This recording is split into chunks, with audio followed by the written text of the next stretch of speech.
Rafael, ele é advogado. Nós convidamos, né, Rafael, você faz algum tempinho que a gente está tentando fazer esse encontro, e aí por muitas agendas, compromissos, e graças a Deus agora deu certo, né? A gente conseguiu alinhar e surgiu essa live surpresa. E além de advogado, ele é residente técnico da 9ª Delegacia Regional da Receita Estadual do Paraná, do ITCMD, né? Ele é pós-graduado em Gestão Pública da UFG. E o tema agora abordado, como a gente já falou que já é de suma importância, a declaração do ITCMD no Paraná, ponderações da legislação e os sistemas da Receita Estadual. Além de advogado, o Rafael ele trabalha diretamente, então ele vai falar muito, explicar as formas técnicas, o funcionamento. Rafael, muito obrigada mesmo, e agora eu passo a palavra para você. Obrigado, doutora Jennifer. Gostaria de expressar também a gratidão aí pelo convite feito pela OAB. Quero agradecer à presidente, doutora Ana Cláudia, à presidente da comissão, doutora Jennifer, aos demais colaboradores da OAB e os demais presentes que estão conosco também. Gostaria de estender também esses agradecimentos à própria Receita Estadual do Paraná, a 9ª Delegacia de Maringá, principalmente a figura do José Carlos Engels, ele é meu mentor e meu supervisor, e hoje ele é o coordenador geral do ITCMD do Paraná. Então, essa ideia, na verdade, de poder falar um pouquinho mais para vocês das declarações de ITCMD, poder elucidar um pouquinho mais da legislação e as formas com que a gente hoje em dia opera, partiu dele, em primeiro lugar. Então, eu queria registrar isso e agradecer ele, o delegado regional e os demais servidores também da Receita.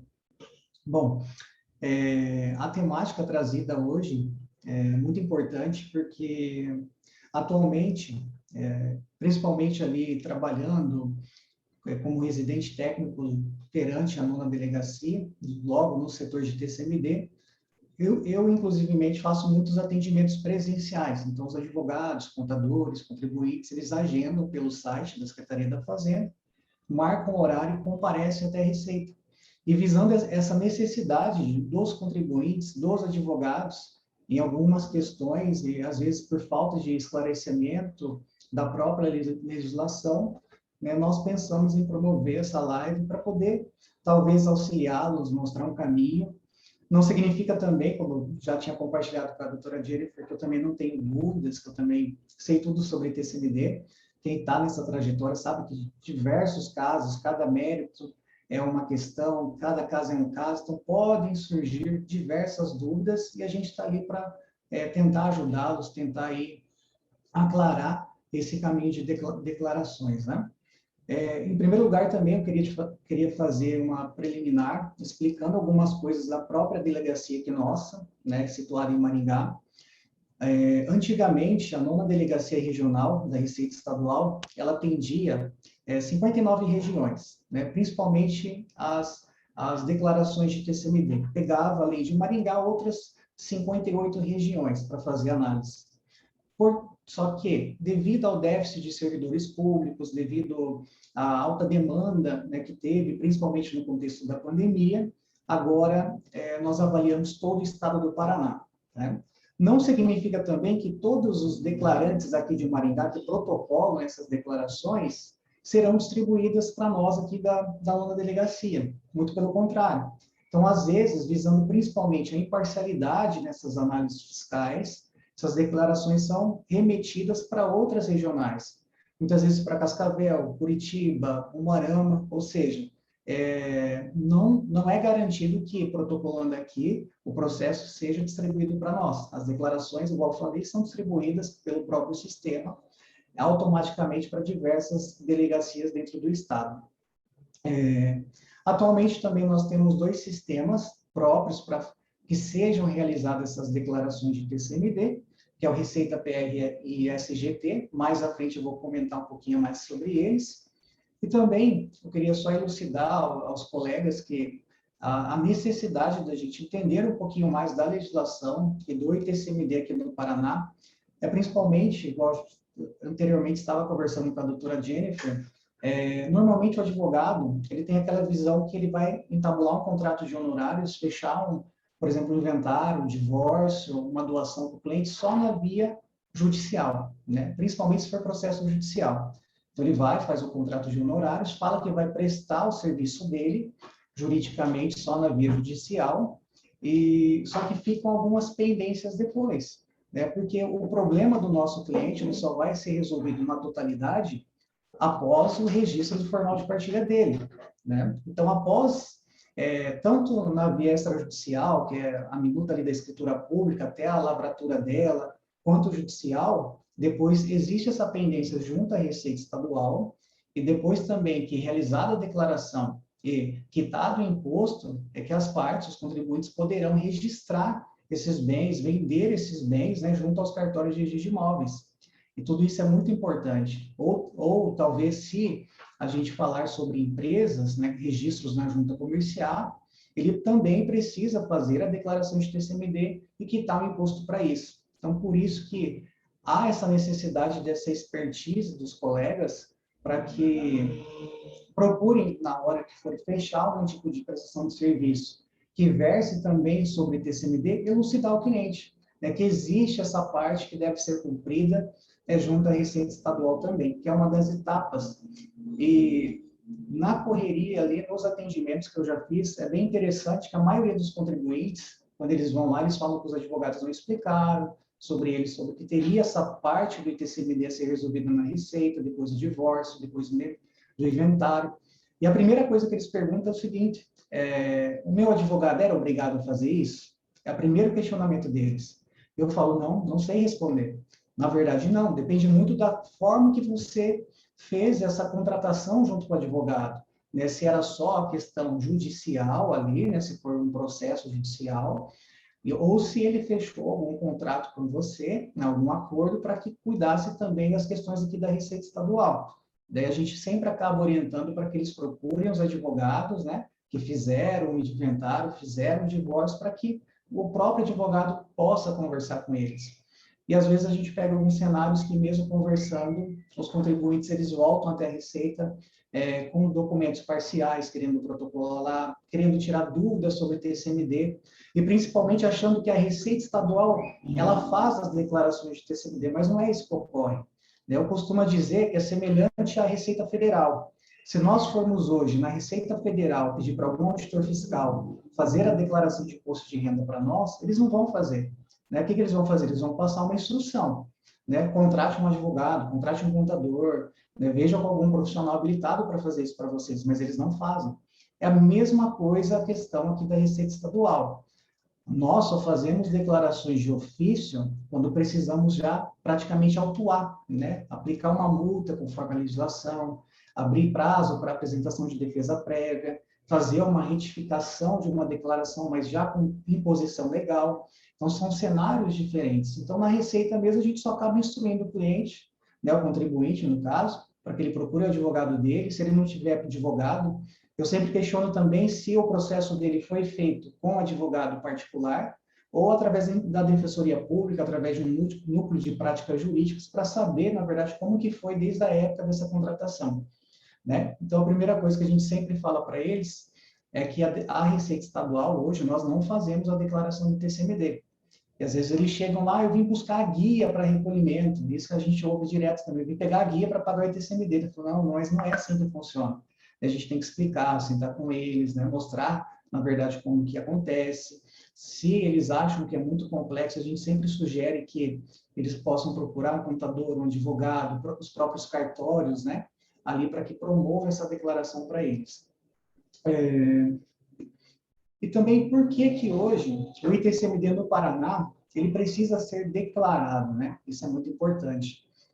Vocês que têm práticas também aí em questão de inventário, divórcios judiciais, percebam que toda vez após a sentença homologatória, né, do juiz, do trânsito julgado, ele sempre intima as fazendas públicas para dar um parecer, para ver se tem incidência tributária sobre aquele processo, né?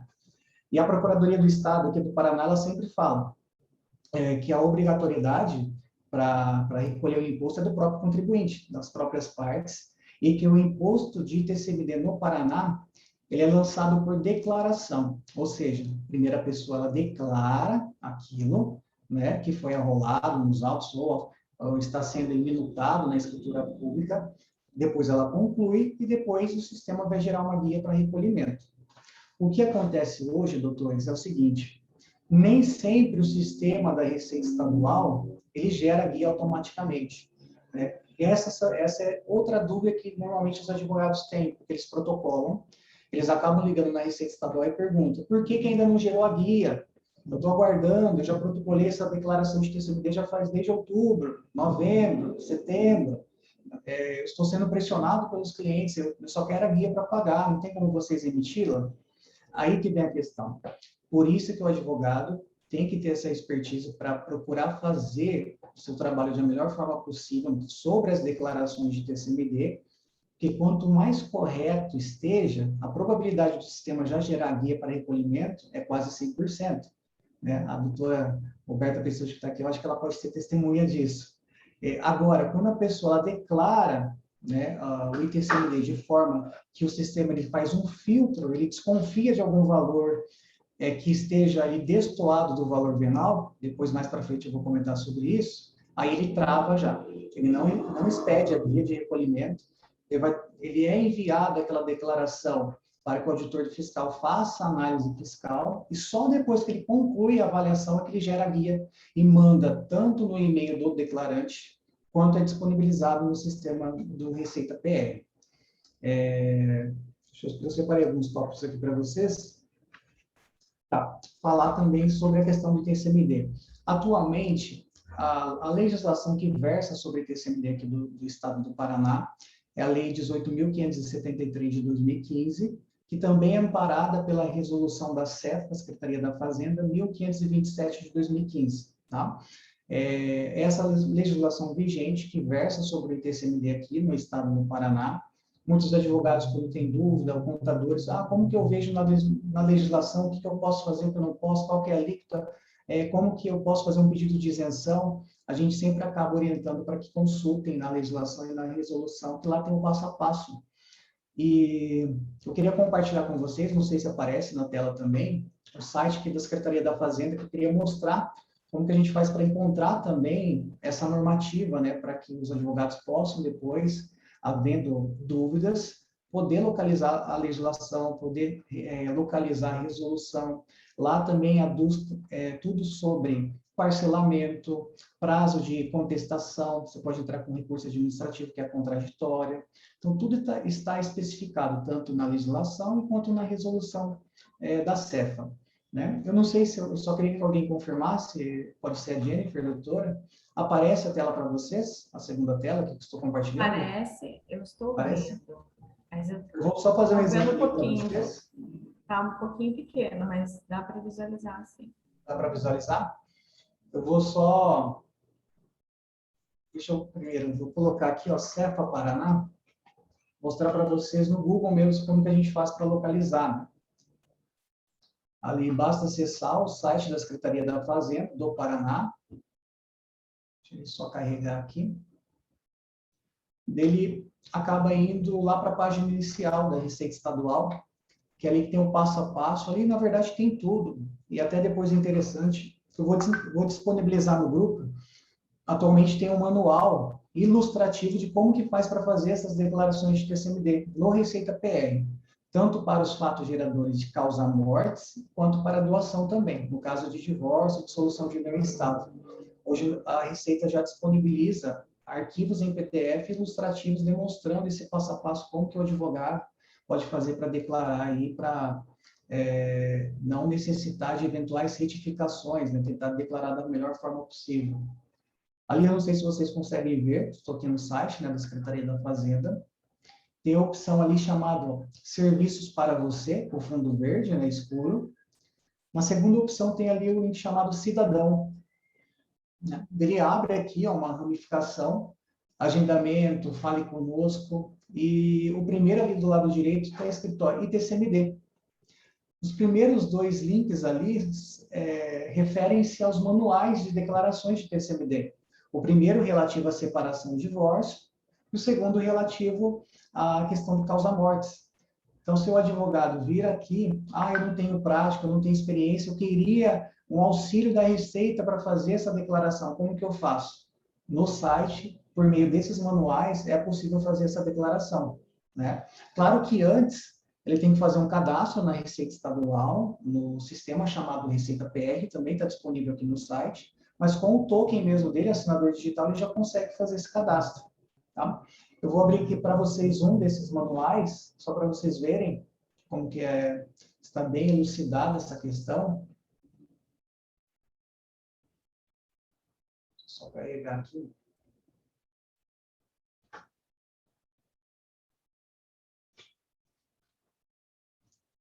Bom, enquanto está carregando, embora, claro, eu também gostaria de fomentar isso, embora seja uma oportunidade também dos colegas trabalharem com as declarações de TCMD, que é importante, né, quando você já tem essa expertise, a depender da contratação que foi feita, a gente tem que comentar também sobre a responsabilidade do declarante, tá, sobre essas declarações.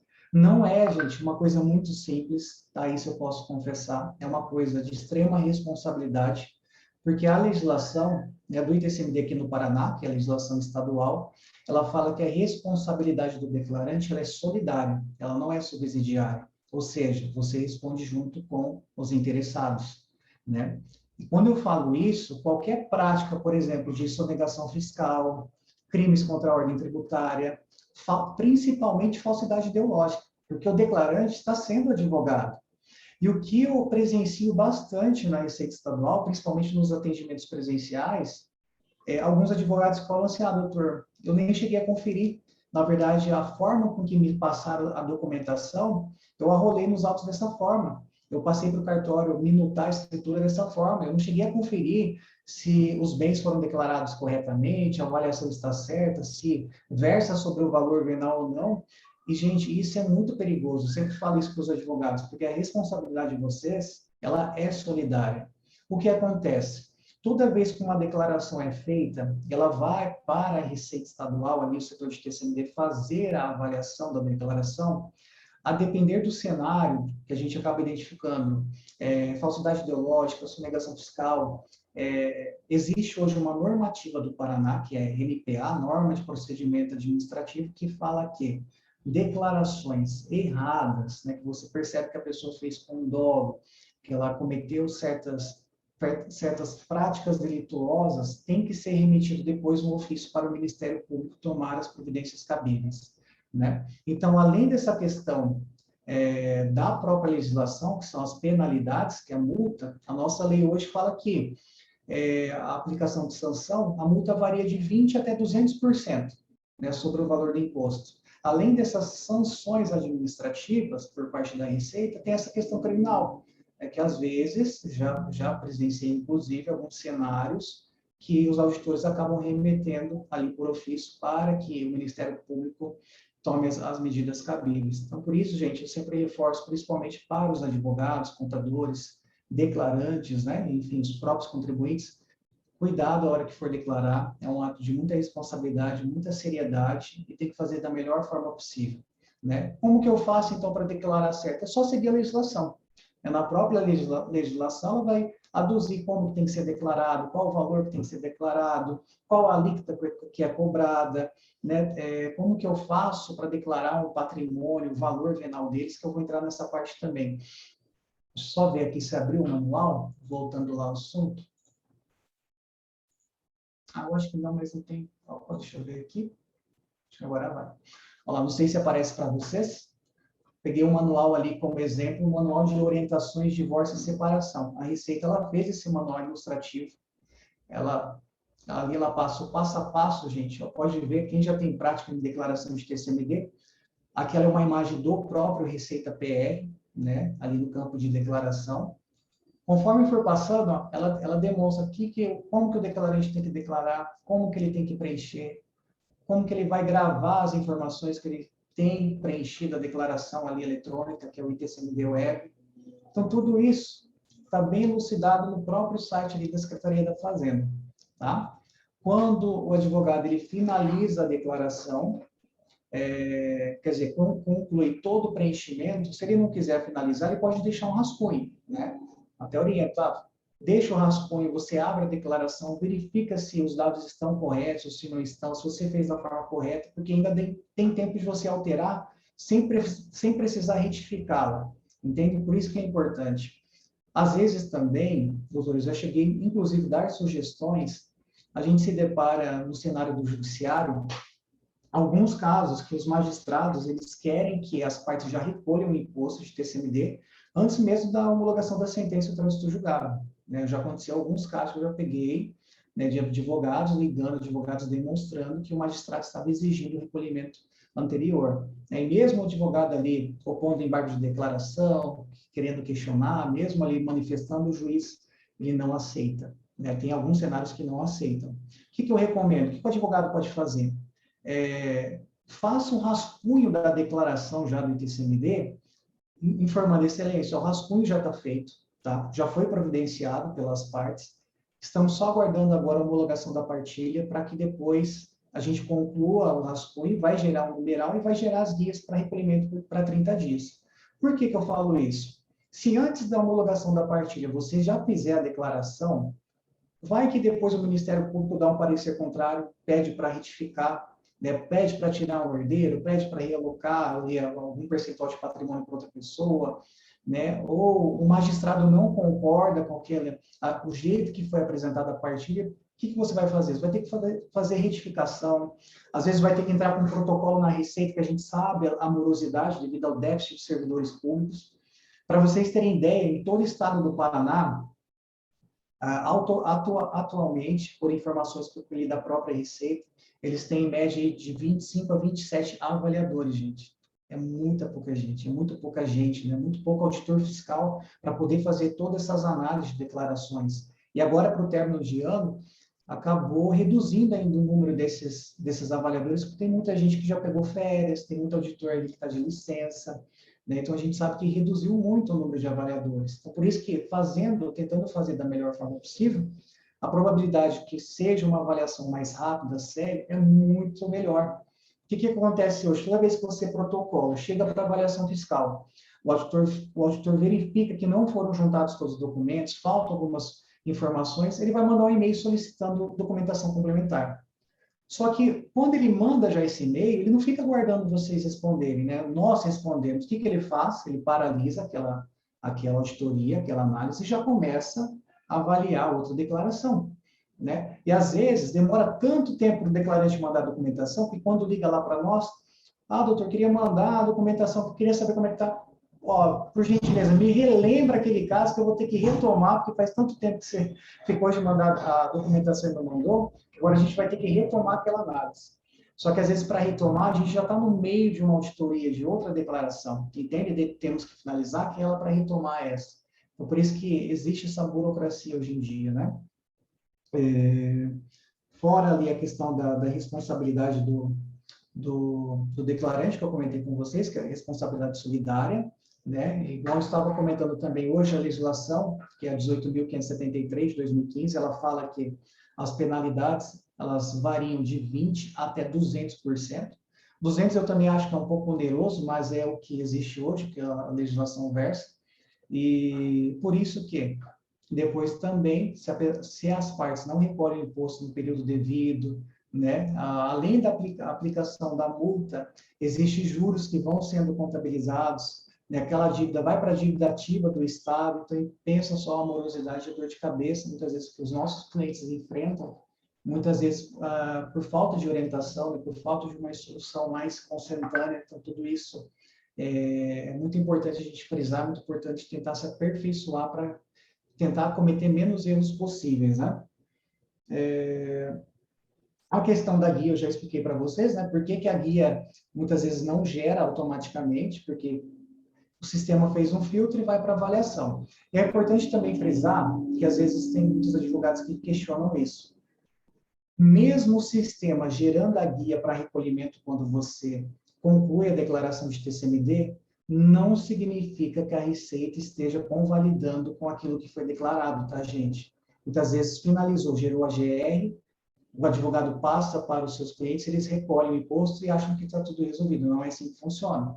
O fisco, que é a autoridade fiscal, ele tem, pela disposição do CTN, 5 anos para poder avaliar, né, poder fazer a avaliação dessa declaração. Se ele identificar que houve declaração a menor sobre a questão dos valores, que houve erros, sonegações fiscais, falsidade ideológica, aí sim, ele faz um laudo de avaliação, ele acaba daí autuando ali o declarante, né?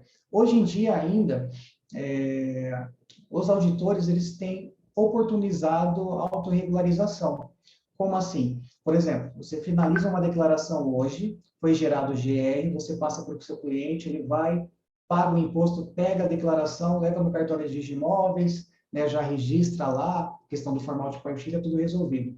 Depois de 2 anos, um auditor fiscal vai fazer a análise daquela declaração. Ele identifica que um imóvel, por exemplo, que valia na época R$1 milhão, foi declarado por 300 mil. Né? Ele vai fazer um laudo de avaliação, explicar por que não era aquele valor, por que destoa sobre o valor venal, igual a legislação fala, vai retificar aquela declaração, ele vai colocar um valor ali da avaliação. Normalmente, depois, a hora que o auditor conclui a avaliação, ele gera um documento, né, que vai ali o valor que foi declarado e o valor que foi avaliado. E ele expede as guias remanescentes do imposto devido. Tá? Ele encaminha já para o declarante repassar aos clientes, aos contribuintes, para que paguem o imposto. Tá? Então, essa oportunidade que ele dá é uma autorregularização, dizendo que, paga o imposto devido da forma que era para você ter feito corretamente lá atrás, que a gente não vai autuá-lo no momento. Tá? Não necessariamente também significa que todos os auditores em todo o estado vão proceder dessa forma, uma vez que eles podem já, identificando o erro depois, autuá-lo aí com 20% de multa. Tá? Existe essa disposição. Mas a prática em si, eles têm sempre oportunizado a autorregularização. Então, só retomando, gerou a guia, paguei, estou livre da minha responsabilidade como declarante? Naquele momento, sim. Só que tem que estar ciente que, se por acaso fez errado, declarou de forma errônea, o fisco ele vai avaliar aquela declaração e, havendo a constância de eventuais erros, ele vai te notificar para você regularizar isso. Então, pensa, gente, olha só o retrabalho, né? Muitas vezes a gente liga para os advogados, eles falam, doutor, eu perdi até o contato desse cliente já, eu nem sei onde que ele está morando em outro lugar, né? Eu não consigo mais falar com ele, eu nem me recordo mais desse processo. Infelizmente, tenho que falar, a gente está mandando no seu e-mail já uma notificação para regularização disso, que infelizmente você é o declarante, você tem responsabilidade solidária, ou seja, você tem que corrigir este feito, uma vez que estava errado.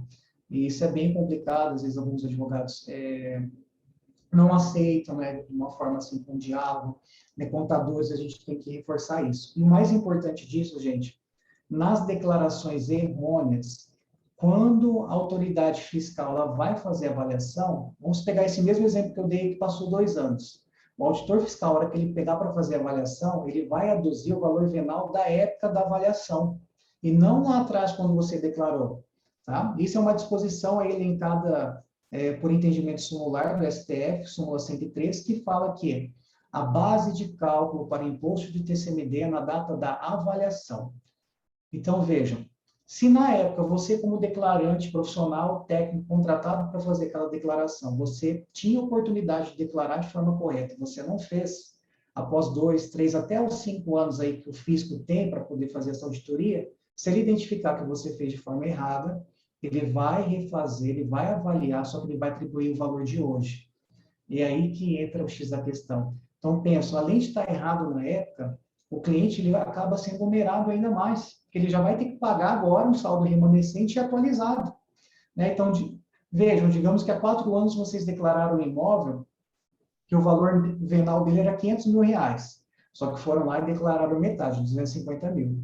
E hoje o fisco vai fazer a avaliação e o valor venal, houve uma majoração, vale 750 mil. Qual o valor que ele vai atribuir ao bem? O valor venal, né? A data de hoje, a data da avaliação. Entendem, gente? A responsabilidade do declarante é muito séria, né? Essas questões. Deixa eu pegar outro tópico aqui para comentar com vocês. Outro detalhe. Além do site, que tem esses manuais de orientações das declarações de TCMD, existe hoje uma central da Receita Estadual em Curitiba, que é destinada, inclusive, para atendimento sobre todas as questões, principalmente TCMD, que é um 0800. Até depois eu posso passar no grupo, mas se vocês já quiserem anotarem, os que já têm prática, acredito que já sabem, que é o 0800 041 1528. Esse é um número que tem na central aqui da Receita, da Receita Estadual para atendimento ao público, né? Atendimento também para elucidar dúvidas de advogados e contadores. Ah, mas Rafael, eu não gosto porque demora muito, às vezes a gente fica uma hora naquele 0800 aguardando, para a gente não é atendido. Eu posso ligar direto no seu ramal? Eu posso ligar direto nos ramais ali da Receita Estadual aqui de Maringá? Na verdade, a gente não tem essa autorização para passar os nossos ramais, né? Eles nem gostam, inclusive. Toda vez que eu atendo, por exemplo, o que eles sempre orientam? Rafael, tem que explicar, pede para ligar no 0800. E às vezes, mais por dó, entender o lado assim da necessidade, a pessoa está com muita dificuldade, está aguardando, a gente acaba ajudando também. Mas o correto mesmo, havendo eventuais dúvidas, tem que ligar nesse 0800. O lado bom, gente, que assim, no começo eu falei para vocês que os sistemas para declaração eram dois. Receita PR, que é o mais antigo, que quem já faz declaração sabe disso, e o sistema SGT, que é o sistema novo, né, da Receita Estadual. E esse sistema novo, SGT, ele vive dando problema, né? Então, para vocês terem ideia, nem nós, da nona delegacia, já tivemos treinamento sobre ele. Estamos aguardando faz muito tempo. Então, eu fico até magoado, por exemplo, vai um advogado procurando a Receita se for questão da legislação, questão da declaração, tudo bem, mas ele fala assim, ó, doutor, eu declarei errado no SGT, eu preciso fazer uma retificação agora nesse sistema novo, como que eu faço? Infelizmente, eu tenho que falar, nesse sentido, eu não posso te ajudar. Eu tenho que te instruir a ligar no 0800 para você conversar com eles, para eles poderem te explicar, ou tem que tentar descobrir no próprio sistema. De tanto transtorno que já teve, já houve tempos, nesse ano inclusive, que foi suspenso, outra hora voltou, outra hora deixou de utilizar os dois, Receita PR e SGT. Hoje mesmo eu peguei essa informação com a chefia do TCM do Estado, ele me garantiu que foi suspenso novamente o SGT. Né? Então, no momento, graças a esses acontecimentos, e melhor para os advogados, voltou aí a utilização apenas do Receita PR, principalmente para fato gerador de doação. Então significa que se eu quiser declarar sobre alguma questão que verse sobre divórcio, dissolução de união estável, doação, posso fazer na Receita PR? Pode, gente, pode. Já peguei alguns casos, inclusive esse mês, de advogados que fizeram a declaração de testemunho no SGT, fizeram errado, não souberam retificar, ou a central não dava suporte, que eu tive que falar, ó, tenta fazer no Receita PR. Tá? Se você conseguir fazer no Receita PR, faz e protocola lá dentro, junto dos anexos, com a assinatura das partes, pedindo o cancelamento daquela declaração. Esse que você faça agora correto. Já pegamos casos, inclusive, de fazer a apropriação de valores, gente, de um sistema para o outro, e deu muito trabalho para fazer. Então, por isso, esses transtornos que têm acontecido constantemente na Receita, eles suspenderam novamente o SGT.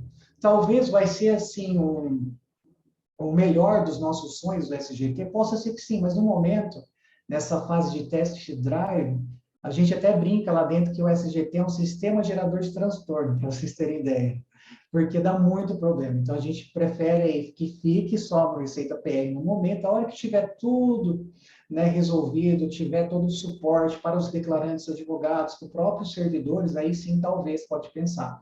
E mesmo que volte, a gente já tem trabalhado para que fique nos dois sistemas, ou seja, quem quer declarar, acha que é mais fácil no SGT, faça por lá, sem problema. Quem quer declarar que já tem prática no Receita PR, faça no Receita PR, não tem problema também.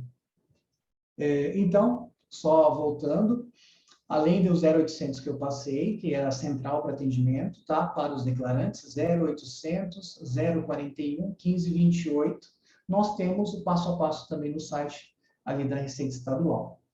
Deixa eu ver aqui. Outro tema mais importante, eu acho que esse é o X da questão, embora falte outros tantos, né, que eu separei, mas é o valor venal, né? O que a legislação quer dizer quando ela fala valor venal? O que eu devo declarar, afinal de contas? O que a Receita Estadual espera de nós? Qual que é o valor? Onde eu vou tirar esse valor? Por que a gente declara de um jeito e a Receita Estadual contesta, falando que é outro? Gente, resumindo, o que é o valor venal? O valor venal é a prática atual de venda do mercado, preço à vista, né? Valor venal é o valor, o quanto que vale o bem hoje, né? Se estou declarando hoje, quanto que vale esse patrimônio hoje? Esse é o valor venal. Muitas vezes as pessoas elas acabam pegando certidões junto aos municípios. Né? Tem município, igual Maringá, é um exemplo disso, ele fornece certidão de TBI. Né? Então, na legislação, para imóveis urbanos, vou dar exemplo aqui de Maringá, a prefeitura, né? Vocês sabem muito bem disso, você entra lá, faz seu cadastro no site da prefeitura, vai pagar ali uma taxinha que a prefeitura cobra, salvo engano, acho que é 110 a 120 reais, não me recordo agora o valor correto. Durante a semana, online mesmo, eles fornecem esse arquivo em PDF, essa certidão. A Receita Estadual, principalmente aqui em Maringá, eu tenho percebido, já faz um tempo, eles acabam adotando, né? Porque depois do valor venal, segundo critério para imóvel urbano, a gente até acaba considerando no mínimo ali o valor de certidão de TBI apresentada pela prefeitura, esse laudo de avaliação. Mas é de TBI, tá, gente? Tem advogado que às vezes apresenta certidão de IPTU, IPTU não vale. IPTU distorce muito o valor venal, hoje, dos bens imóveis aí de mercado.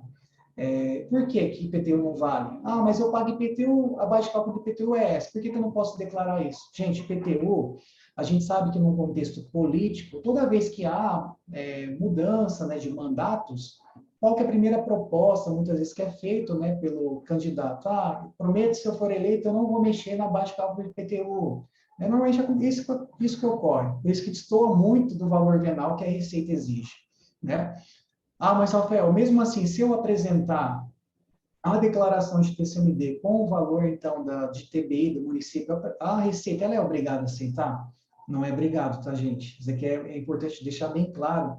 A Receita não está condicionada a esse tipo de avaliações que são realizadas na prefeitura, tá? Por que que eu falo isso? Na legislação e na resolução da CEFA, que eu falei anteriormente, a lei fala que, havendo na declaração valores errôneos, a autoridade fiscal ela pode revisar o valor e retificá-lo. Ou seja, se ela identificar que destoa da legislação o valor declarado, ele não confere com o valor venal, ela pode retificar aquele valor.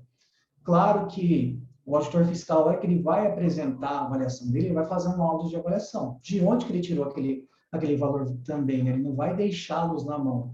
Pelo menos eu posso falar isso em nome da 9ª Delegacia de Maringá, todos eles aqui, os nossos avaliadores, inclusive eu ajudo eles sobre isso, faço também alguns laudos de avaliações, claro, eles que assinam, claro, ali sai, vocês sabem disso passo a passo, como que a gente faz? Começa lá. Declaração de TCMD e tal, laudo de avaliação. Nós fazemos ali um prefácio, dizendo ali, elencando o que a lei fala, a resolução fala sobre o valor venal, súmula 113 do STF, e começamos a avaliação. Normalmente, o que a gente faz? Item 1, imóvel urbano sob matrícula tal, situado no endereço tal. Colocamos a matrícula, nós analisamos a matrícula. E hoje em dia, gente, a Receita ela faz perícias online, né? É muito difícil ter uma perícia em loco. Quase nesses 1 ano e 4 meses que eu estou no ITCMD, só teve uma vez que eu acompanhei numa perícia em loco, ali para poder verificar a questão do imóvel. Todas hoje em dia são feitas online. Ah, mas mesmo imóveis rurais, Rafael, mesmo imóveis rurais, através do CAR. Né? Vocês que têm prática, vocês fornecem o número do CAR, Cadastro Ambiental Rural, a gente acaba ali, através do sistema, localizando aquela propriedade e verificamos ali qual que é o tipo de solo, né, se tem produção agrícola ali naquela região, se tem benfeitoria, né, qual que é o tipo de solo ali para a gente fazer aquele tipo de perícia. Então, retomando o assunto lá dos imóveis urbanos, aqui em Maringá eu posso pegar as certidões de TBI? Pode, é aconselhável, tá, gente? É um mínimo, assim, o mínimo que a gente acaba considerando para os imóveis urbanos aqui em Maringá, certidão de TBI na prefeitura. Tá? Existem, por exemplo, no estado do Paraná inteiro, que nós temos 399 municípios, infelizmente tem algumas prefeituras que elas não fornecem certidão de TBI, não fornecem certidão de valor venal. Ah, mas nesse sentido, o que eu faço? Você pode elucidar os seus clientes, tentar procurar através de imobiliários, corretores, né, profissionais ligados ao crédito para fornecer certidões de valor venal. Existem casos mais complexos de patrimônio pujantes, né, propriedades rurais imensas, que nós até acabamos aconselhando aí laudo por algum profissional técnico, engenheiro agrônomo, se for o caso. Eu já peguei alguns casos de pessoas que contrataram peritos, inclusive ligados ao Tribunal de Justiça aqui do Paraná, que realizaram trabalhos muito bem feitos, né? Com quadro amostral, imagem fotográfica, né? Ele acaba pormenorizando ali cada detalhe do imóvel, isso é muito importante. Falando sobre esses peritos, gente, só uma observação que eu queria fazer, existem alguns casos que o profissional ele acaba aconselhando a contratação de um perito para fazer a avaliação da propriedade, só que o perito contratado, muitas vezes no imóvel rural, ele sabe que a Receita acabou considerando o mínimo aí a tabela DERAL, que eu já vou falar sobre ela. Só que o que a legislação fala? Que o valor tem que ser sobre o valor venal.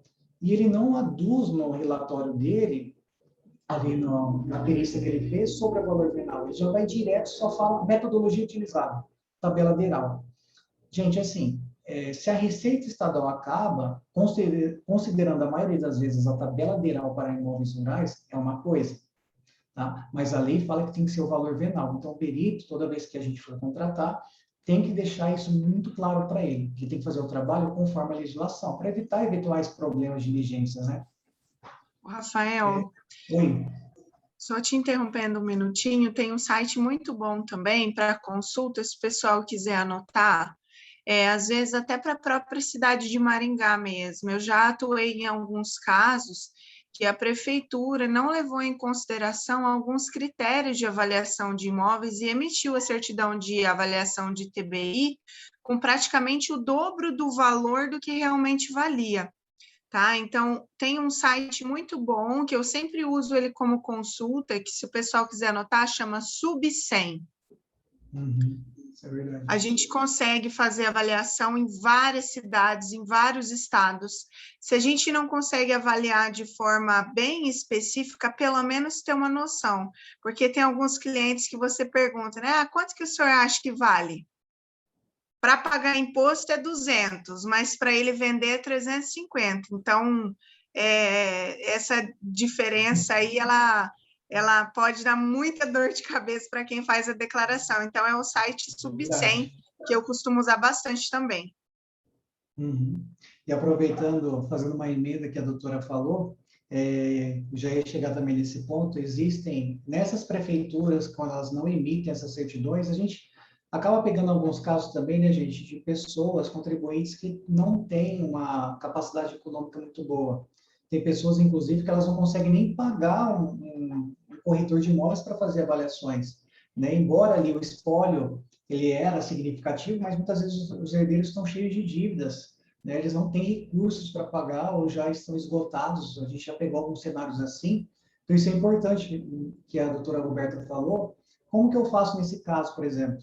Eu já peguei um caso, vou dar aqui de exemplo, de Almirante Tamandaré, colado a Curitiba. A prefeitura de lá não expede certidão de TBI, certidão de valor venal. Muitas vezes a gente já presenciou herdeiros de lá que não tinham condições de pagar, e os corretores, sabendo disso, eles acabam cobrando um trabalho mais caro, né, por cada avaliação, eles cobram por matrícula, na verdade, né? O que eu sempre oriento? Então, faz o seguinte, faz essas buscas, igual a doutora Roberta falou, tenta fazer essa busca, primeira coisa, na sua rua, né? Quanto que está sendo vendido o imóvel ali naquela região, na sua rua, né? Uma casa, um sobrado, um apartamento, um terreno, não sei. Se você vai declarar um terreno, verifica se na sua rua tem algum terreno à venda. Claro que a gente acaba descontando em torno de 10 a 20% um desságio sobre aquele valor. O que é isso? 10% a preço à vista. Se um corretor vai fazer a venda do seu imóvel, ele tira também ali um percentual pela cláusula de corretagem dele, tem todas essas questões. Então, o valor venal, a gente acaba considerando qual o valor hoje de mercado, preço de venda à vista, né? Quanto que ficaria se fosse comprá-lo à vista, né? Então, se eu não tiver na minha rua, como que eu posso fazer? No meu bairro, pesquisa no bairro, né? Para ter um referencial. Talvez, tenha aqui alguns de vocês que já têm prática em declarações, vocês podem até ter pego algum laudo de avaliação feito para auditor e eu acabo auxiliando, que a gente monta na Receita que é um quadro amostral comparativo. Então, a gente coloca lá, imóvel tal. Daí, na mesma rua, a pessoa declarou um terreno, por exemplo, de 600 metros quadrados aqui em Maringá por R$100.000. Mas na rua dele tem terrenos vizinhos com a mesma metragem que vale o triplo daquilo. A gente coloca, ó, terreno tal, localizamos no site sub 100, localizamos no site tal, tal. Preço dele X, com desságio de 20% fica tanto. A gente faz ali um comparativo de 3 imóveis localizados, tiramos esse desságio de 10% a 20% e falamos, ó, o preço venal, conforme perícia realizada ali por sites de anúncio, é esse. Né? Existem algumas vezes também que a gente precisa, quando faltam alguns anúncios, eu acabo dando uma ligadinha nas imobiliárias, procuro conversar com o corretor de imóveis, ó, quanto que vale? Quanto você acha que vale esse bem?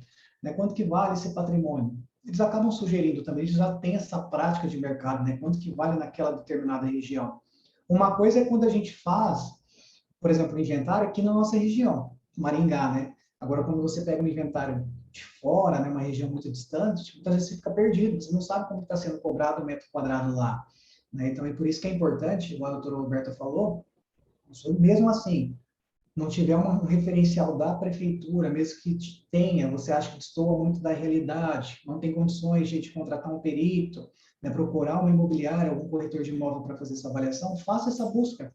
Faça essa busca presente, você pode fazer você mesmo um quadro amostral ali para apresentar para a Receita, né? Monta também uma planilha Excel, se for o caso, sobre o TCMD, como que vai ser a distribuição, tudo isso é muito importante. Ô, Rafael, uma outra dica também para dar para o pessoal é entrar no site registradores.org e verificar no mapa propriedades que foram vendidas, lotes lindeiros, consultar o pessoal do registro de imóveis também da cidade e do tabelionato de notas, de repente solicitar escrituras de venda e compra que foram feitas nos últimos 3, 5 ou 6 meses, que lá nelas vai aparecer a questão de quanto que foi vendido, por quanto mais ou menos, também é uma outra informação. Isso é verdade, isso é muito importante também. Já tem um parâmetro daí para dar para a Receita a questão desses valores venais. Claro que muitas vezes também sofre um reajuste ali pequeno, né? Sobre o índice, né? Por exemplo, índice do FCA, Fator de Conversão e Atualização Monetária do Paraná. Mas não destoa muito. Se for dos últimos 3 anos, não tem muita diferença, né? Sobre os imóveis rurais, gente, claro que seria um leque muito grande para a gente escolher, existem várias nuances, várias coisas que a gente poderia considerar, né? Principalmente questão de semoventes, benfeitorias, né, silos, tem diversas coisas. O que a Receita Estadual hoje, ela acaba adotando um critério mínimo. Claro que primeiro é o valor venal, quanto que vale. Critério mínimo depois, a segunda disposição da legislação seria a tabela ADERAL do Paraná. O que é isso? Né? O Departamento de Agricultura do Paraná, ele fornece uma tabela, gente, vocês podem pesquisar até mesmo no Google depois, colocam lá, tabela ADERAL do Paraná, exercício de 2021.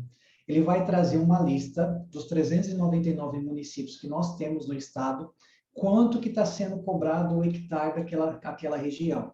Né? Quanto que vale o hectare? O padrão mínimo.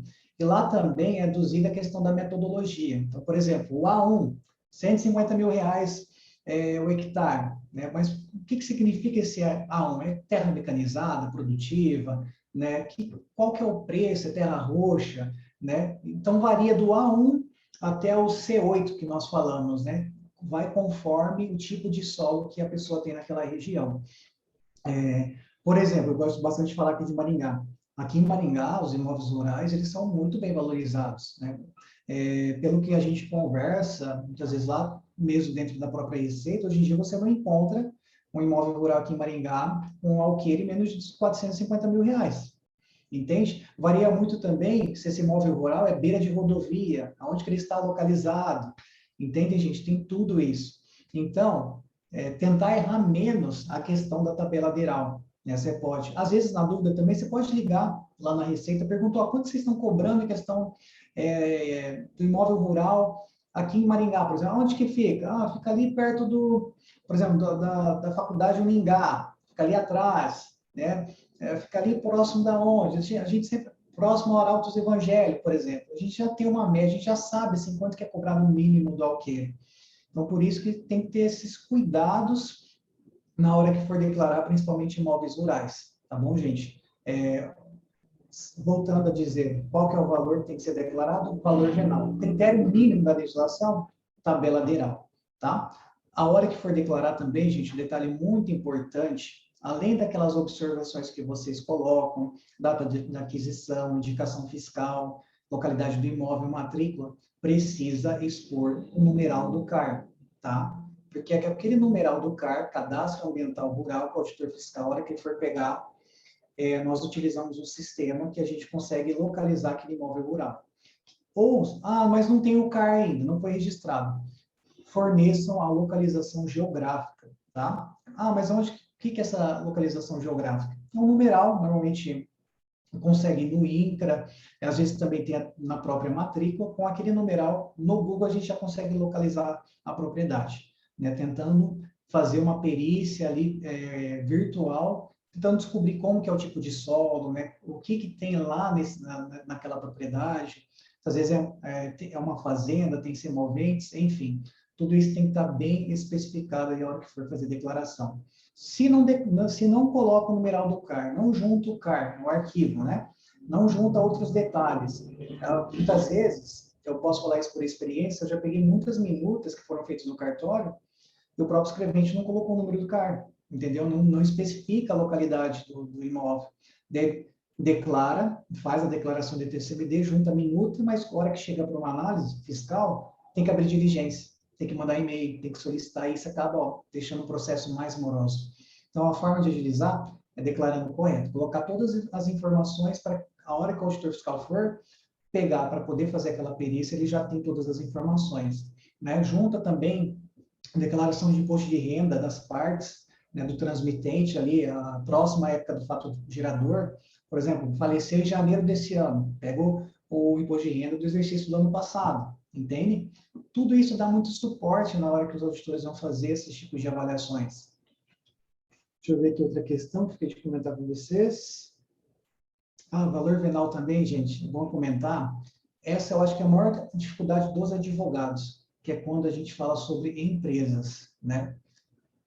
Principalmente também questão de divórcio. O que as pessoas fazem? A maioria dos advogados, eu posso falar assim, pela experiência, todos que eu já vi, presenciei, pude analisar, 95%, se não for mais, eles acabam declarando a empresa apenas as cotas de capital, né? Então, pega lá o contrato social, muitas vezes pede ali a certidão, pega o contrato social junto a junta, e ele olha o quadro societário da empresa, ali o transmitente, né, o de custo tinha 50%, as cotas dele estão avaliadas em R$100.000.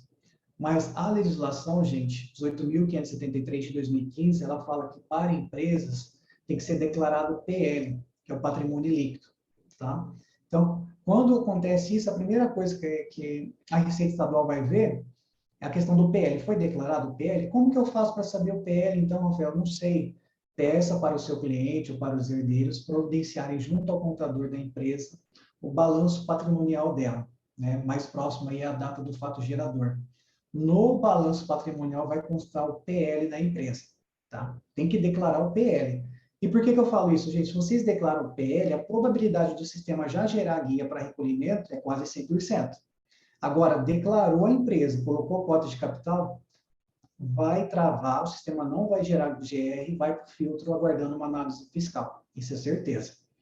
Tem outro detalhe também que é muito importante comentar com vocês, são as administradoras de bens, né, empresas que possuem bens imóveis integralizados.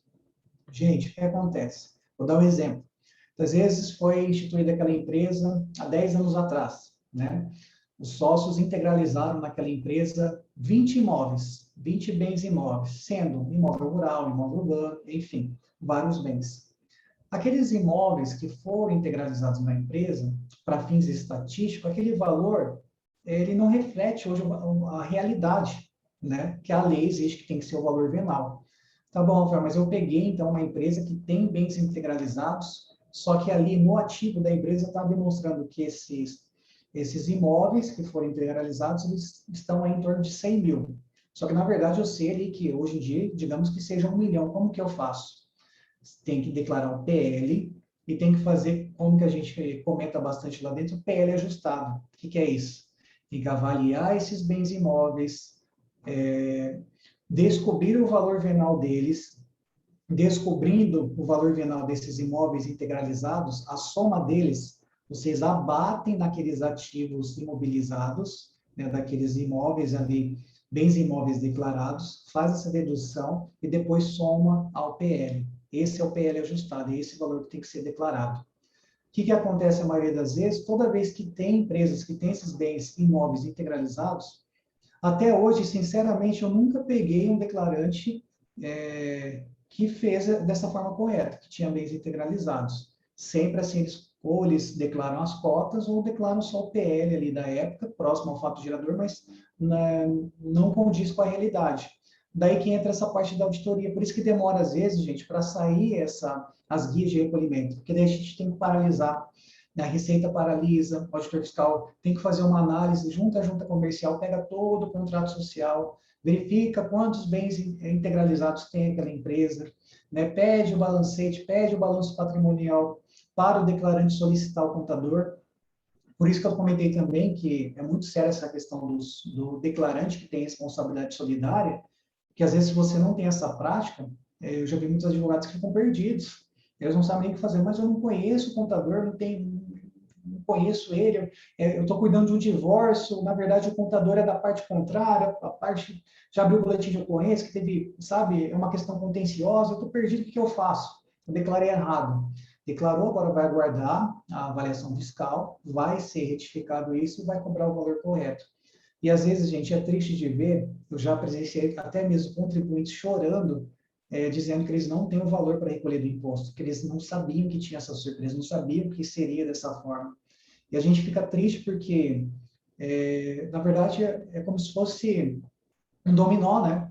Então, se uma pessoa não faz direito, não tinha instrução, daí foi passando para frente, mas chega uma hora que aquilo lá vai desmoronar, né? E nós que somos advogados, e acaba muitas vezes desmoronando em cima da gente, porque o cliente, a primeira coisa que ele vai fazer é te questionar no seu serviço, mas você não sabe trabalhar? Por que você fez isso? Eu recebi aqui, doutor, uma notificação da Receita, o que é isso? Como assim essa guia? Como assim esse valor? Eu não tenho esse dinheiro, por que você não me falou isso? Gente, é muito complicado. E a gente já pegou alguns cenários onde o advogado fala, não, mas aqui a culpa não é minha, isso aqui é a Receita fez isso. Se o advogado falar isso, o que vai acontecer? O contribuinte ele vai agendar, ele vai ir lá na Receita Estadual querendo conversar. Por que vocês fizeram isso com a gente? E daí, se a gente mostrar a legislação, explicar que não é assim que funciona, olha só que situação bem constrangedora, né, gente? Então, por isso que tem que ter essa responsabilidade, né, procurar ver na legislação como que é o valor, né, a forma que tem que ser declarada e assim por diante. Deixa eu ver aqui outra questão.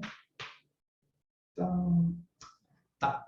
Gente, outro tópico aqui que eu separei para vocês, a questão do FGTS, né?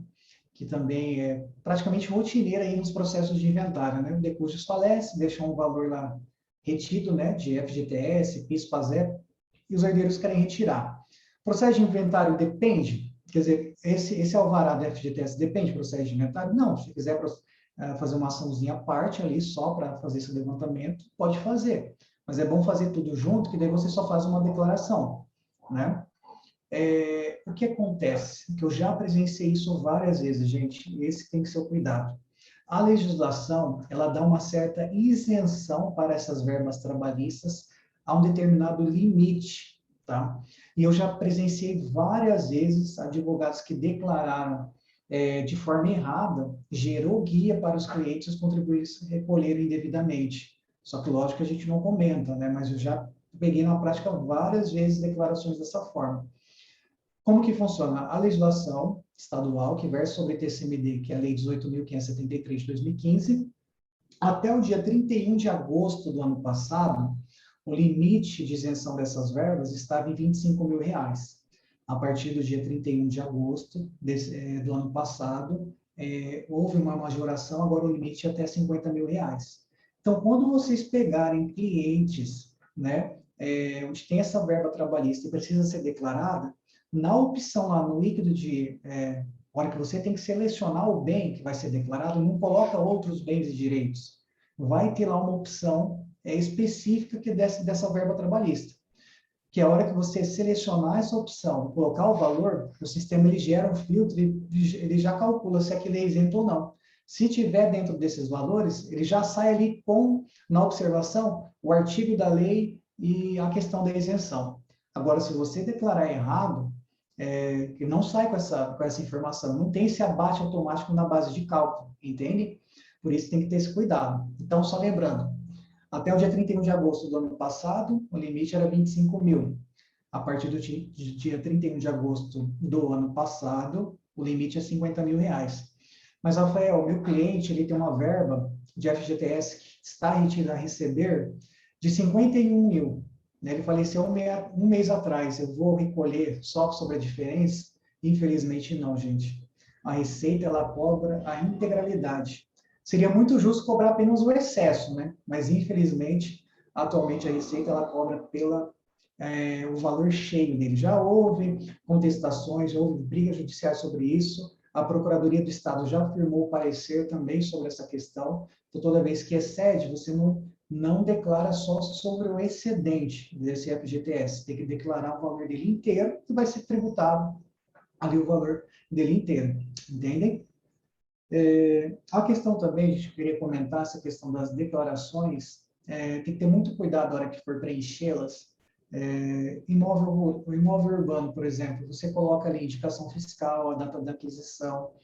Tem que ter cuidado na hora que for preencher o numeral do lote, o numeral da quadra, né? Na observação, o seu cliente ou os seus clientes, eles são proprietários de fato daquele bem? Eles são os únicos donos? Ele é o único dono ou tem outros? Qual que é a fração ideal que ele possui sobre aquele patrimônio? Né? Então, se você tem um cliente, por exemplo, que ele adquiriu um imóvel com um terceiro, ele tem 50% daquele patrimônio. Você não vai declarar ele como sendo total, único proprietário daquele imóvel. Você declara, coloca as informações sobre aquele bem urbano, mas na observação, fração ideal 50% pertencente ao fulano, conforme matrícula tal. Por que eu falo isso, gente? Se vocês declararem errado, e esquecerem de colocar essas observações, ou confundirem um lote ou outro, a gente não vai notificá-los, né? Mandar uma notificação por e-mail para corrigir isso. Não, a gente entende que isso é responsabilidade do declarante.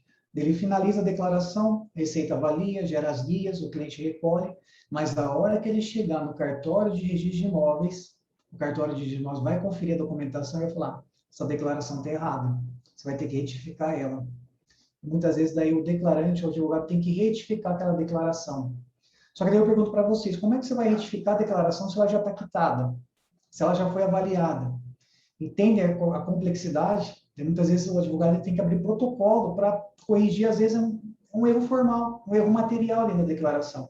Por causa do numeral do lote, quadra. Semana passada, por exemplo, eu atendi um ou dois advogados que aconteceu isso com eles, e ainda a gente fez de ofício, assim, em exclusiva exceção, mais para auxiliá-los, que a gente entendeu o desespero, estava para vencer as certidões, tudo, mas ele havia alterado ali o numeral da quadrilote, a matrícula estava registrada no primeiro ofício, ele colocou no segundo, a hora que chegou para registrar, o cartório não aceitou, falou, não, pode mudar, procura a Receita Estadual, vai protocolar isso, corrigir, senão a gente não vai fazer.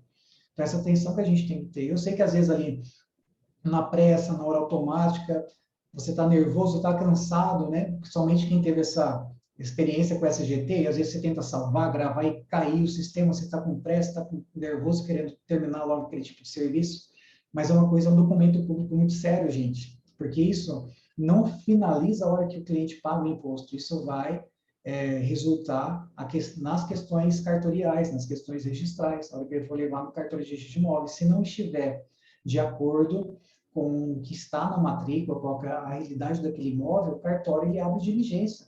O cartório dá diligência, ele dá prazo e depois o contribuinte, o advogado, tem que correr atrás. Outra coisa muito importante é a questão de alguns clientes que, às vezes, gente, eles adquirem um terreno, só que daí eles edificam, né, a averbação de uma área construída. Muitas vezes eles nem regularizam isso na prefeitura, ou às vezes regularizam, só que não regularizam no cartório de registro de imóveis. Ou seja, foi feita uma diligência parcial por parte dos contribuintes, né, os nossos clientes.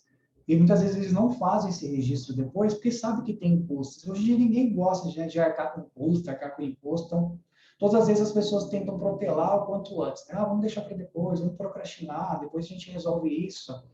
Só que, igual eu falei, a hora que chega no cartório de registro de imóveis, se não estiver de acordo, abre diligência registral. A gente tem pegado alguns cenários que a pessoa lá tinha um terreno, na matrícula do imóvel só está como terreno urbano, a pessoa já construiu uma casa naquele local, só que ela não regularizou junto à prefeitura e nem ao cartório de registro de imóveis. A hora que chega para registrar lá no cartório de registro de imóveis, com a declaração feita e imposto recolhido, eles vão se pautar sobre a matrícula. A matrícula está falando que é um terreno, X metro quadrado, então é isso que tem que ser declarado. Né? Porque o que o cartório entende? Não houve regularização, não houve edificação, porque não foi comunicado isso ao cartório. Né? Então, às vezes, eles abrem essa diligência para que o contribuinte, o declarante, resolva essa questão. Daí, muitas vezes, o advogado vai lá na Receita, mas eu preciso que você retifique aqui a minha declaração, o cartório não está aceitando. Mas aí o advogado está pedindo também para a Receita ela anuir aquela omissão dos clientes dele, questão da regularização do bem. Entende como isso é complexo? Então, embora na prefeitura, por exemplo, conste uma edificação lá de 100 metros quadrados, mas se na matrícula só foi edificada e consta o registro só de 60 metros, gente, o cartório de registro de imóveis ele só vai aceitar o que estiver na matrícula, tá? Ah, mas tem essa pendência, a realidade não é outra. Os clientes têm que regularizar isso quanto antes. Para fins de imposto, o que a Receita acaba considerando? A realidade do bem no ato da avaliação, no ato da declaração também. Então, mesmo que você não tenha regularizado o seu terreno, que hoje tem uma casa lá, e você queira recolher imposto só como se fosse um terreno, mas a Fazenda Pública Estadual identificou que tem um sobrado lá com piscina, com edícula, né, espaço gourmet, a Receita não vai cobrar só sobre o terreno, ela vai cobrar a realidade do mercado. Quanto que vale o seu imóvel? Ah, meu terreno, se eu fosse vender, vale 200 mil reais, mas hoje que tem um sobrado, ele está valendo 1 milhão. A Receita vai querer recolher imposto sobre 1 milhão.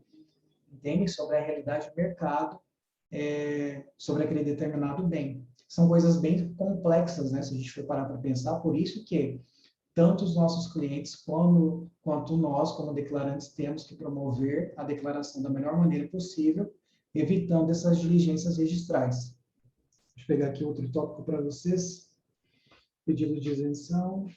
Ah, tá. Eu queria mostrar agora na tela, já adiantando, a questão dos formulários disponíveis da Receita Estadual hoje, dos sistemas, né, que ela utiliza. Às vezes a pessoa fala, como que eu faço para pedir isenção, né, do ITCMD?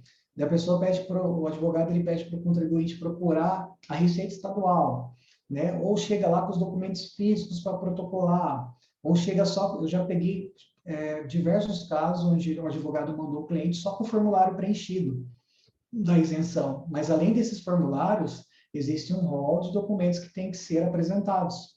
Por que eu falo isso? Se você protocola esses pedidos junto à Receita parcialmente, a Receita não vai dar andamento, ela vai indeferir o pedido ou ela vai despachar pedido para complementar a documentação.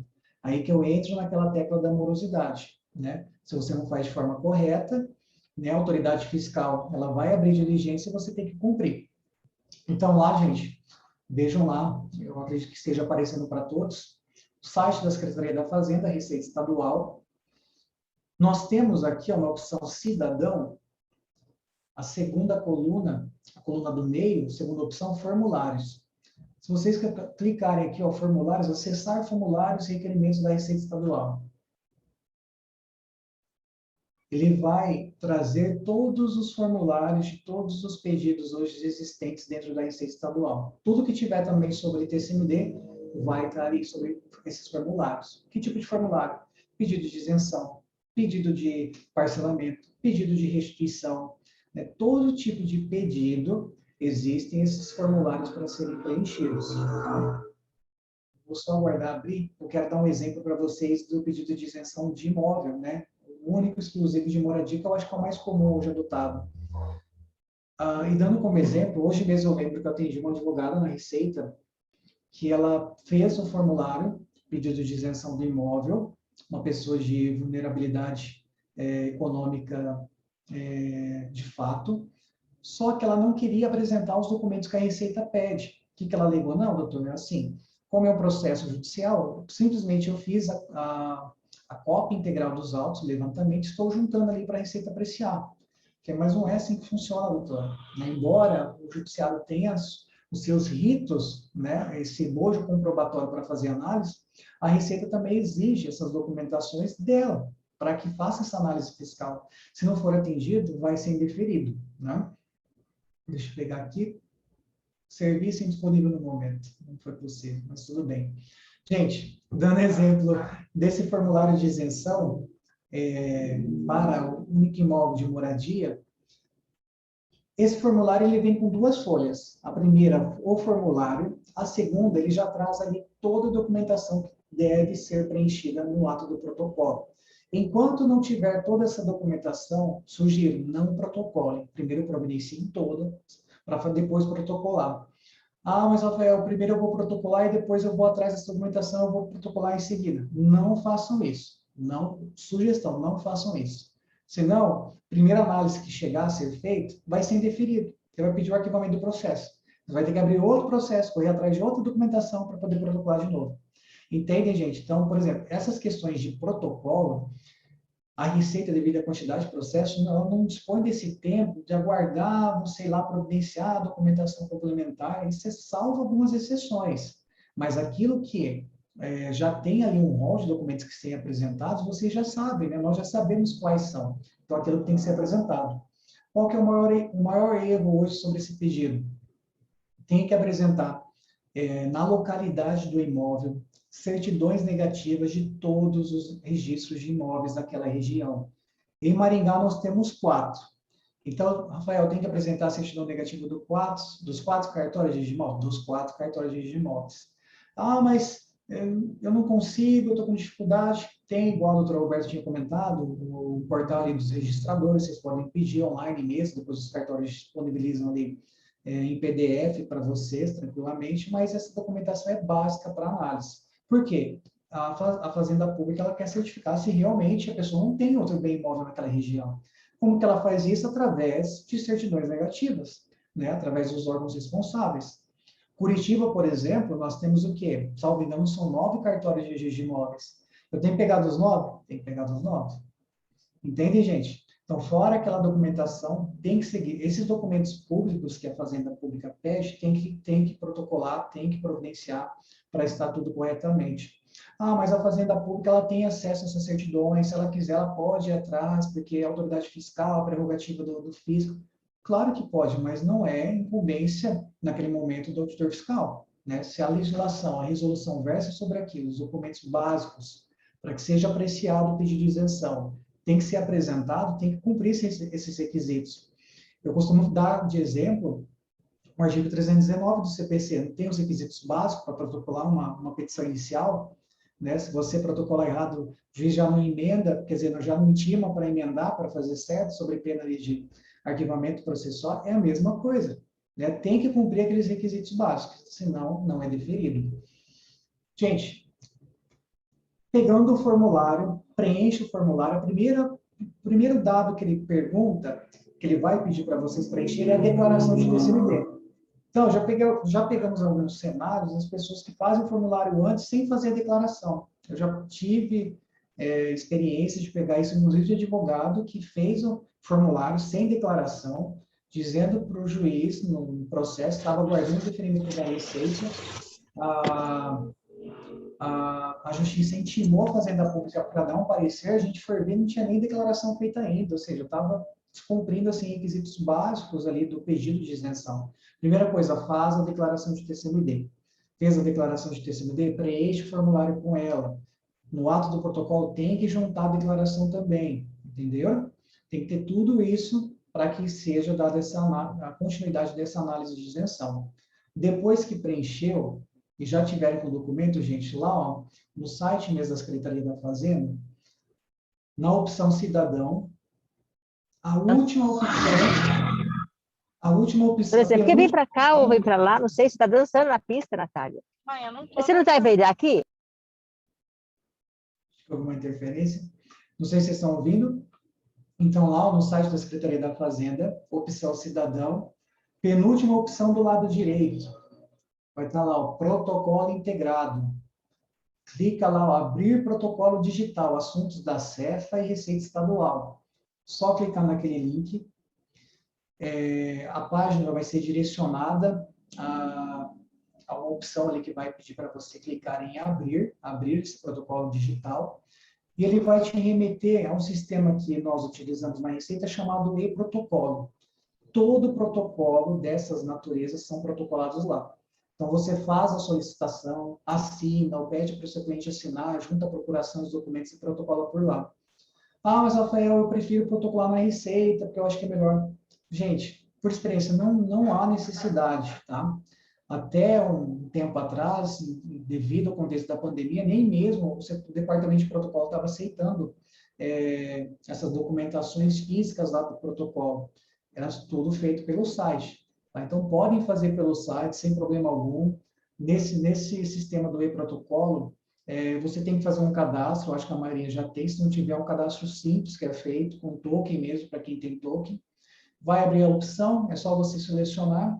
Olha lá, já abriu aqui. Abrir protocolo digital para assuntos da CEF, da Receita Estadual? Abrir. O sistema está um pouquinho lento hoje da Receita. Olha lá, percebam que está aqui, ó, e-protocolo. Clicou na primeira opção, ele vai perguntar meu CPF e a senha, que eu já tenho.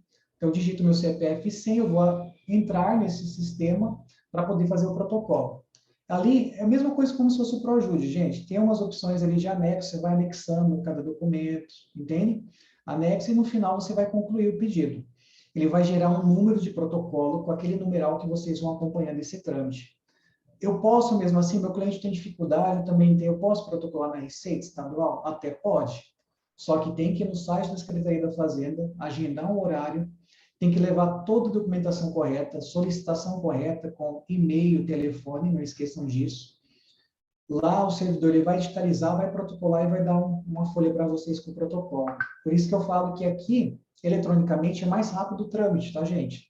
Não há essa necessidade de ir até a Receita, marcar um horário, levar documentos, ainda mais se forem vocês, os declarantes, os advogados, e de repente vai que extravia um documento desse do cliente. Já pensou, né? Olha só a problemática, né? O transtorno. Então, é recomendado fazer tudo pelo site. Tá? Pelo site é até mais rápido, eu sugiro para vocês. Deixa eu ver aqui outra opção. Tá. O que nós sugerimos também da Receita Estadual, para que todos os advogados, nas procurações ou nas próprias petições, nas notas de rodapé, coloquem o telefone de contato de vocês, telefone fixo, celular, e-mail, principalmente também os advogados que trabalham nos núcleos de prática jurídica, tá, gente? Porque a gente pega muitos cenários que a gente não consegue localizar o advogado, o declarante. Tem muitos casos que eu tento de toda forma não consigo achar. Eu ligo no OAB para pedir o celular, a OAB me passa o celular do advogado, e mesmo assim, existem casos que eu não consigo encontrar o advogado. Né? O celular só cai na caixa de mensagem, não consigo, muitas vezes ele alterou de celular, e daí como que a gente faz? Imagina você um advogado no núcleo de prática jurídica de uma universidade, você não deixou contato. E detalhe, gente, núcleo de prática jurídica, coloquem também os contatos dos clientes, tá?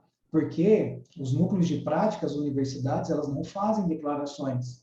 Né? Essa é uma responsabilidade do cliente, ali, o contribuinte, né? Essa é a própria comunidade.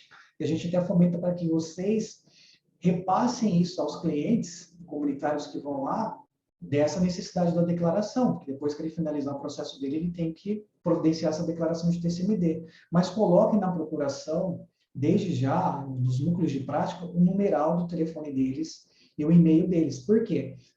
Quando a Receita tem que notificar para que a pessoa apresente a declaração de TCMD, se ela não encontra os contribuintes, os clientes, ela vai mandar para o advogado, né? Vai mandar para o advogado que fez. Se ela não encontra esses clientes de núcleo de prática, vai mandar para o advogado, que é o coordenador do núcleo de prática jurídica. Então, doutor, ó, estamos te notificando, você é o procurador das partes, então eu peço para que você entre em contato e providencie, então, a declaração de TCMD com eles. Ah, mas, Rafael, eu não fui contratado por isso, minha procuração é para fins específicos judiciais e não extrajudiciais. Daí fica esse impasse, fica essa celeuma. É por isso que é até bom mesmo nas procurações que vocês juntarem, já especificam também para a Receita qual o tipo de poderes que foram outorgados para vocês. Né? É questão só judicial ou extrajudicial? Né? O cliente fechou com vocês também o ITCMD ou não? Tudo isso tem que ser pormenorizado para evitar eventuais problemas. Né? Agora, se o advogado também é um declarante, fez, aí indiscutível, porque daí a responsabilidade é solidária conforme a legislação estadual. Deixa eu ver aqui outro detalhe para vocês. Então, mesmo não sendo de universidade, procurem nas procurações, nas notas de rodapé, tá, gente? É mais para auxílio, para receita, não só para receita. Por exemplo, quando a Fazenda Pública Municipal também é intimada para verificar se há incidência de TBI, havendo eventual questionamento, o procurador também do município pode ligar para vocês, fica mais rápido essas tratativas, né? Por e-mail, por telefone, tudo assim, é bem mais rápido resolver esses impasses perante os órgãos públicos. Gente, a questão também, queria comentar com vocês, da declaração de TCMD, no tocante às contradições, né? Ali o recurso administrativo contraditório. Qual que é o prazo para eu efetuar um recurso administrativo, né? O contraditório sobre a declaração.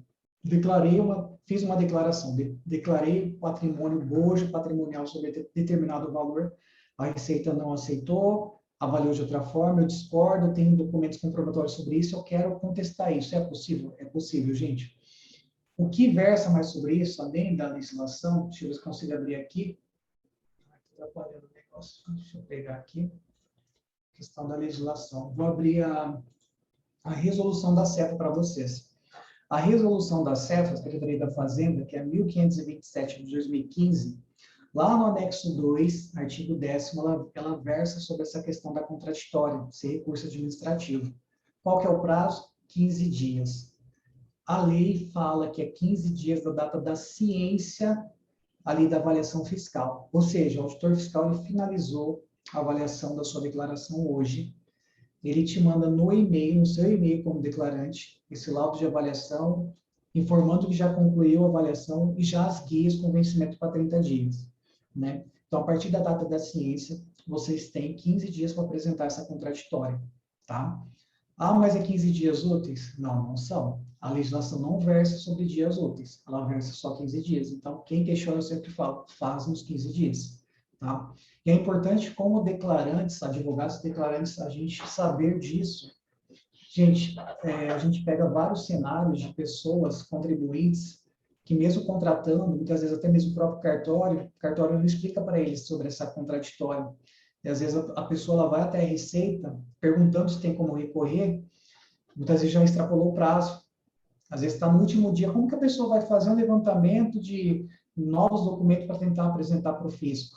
Eu posso protocolar, mesmo passando do prazo? Até pode, só que na análise recursal eles vão abrir um tópico de preliminar intempestividade, primeira coisa.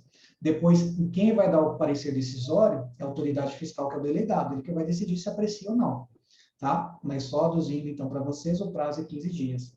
Como que funciona a questão de contraditório? Isso é importante falar, gente, porque acontece isso quase todo dia. Por exemplo, você faz uma declaração, essa declaração foi remetida lá para a primeira delegacia, Curitiba.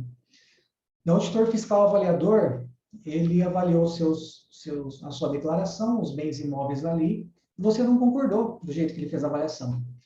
Daí tem muitos advogados que ligam aqui na nona delegacia, eu não aceito isso que aconteceu, eu quero agora que você reveja, isso não pode acontecer, daí isso é inadmissível, você tem que ligar para ele, você tem que ver.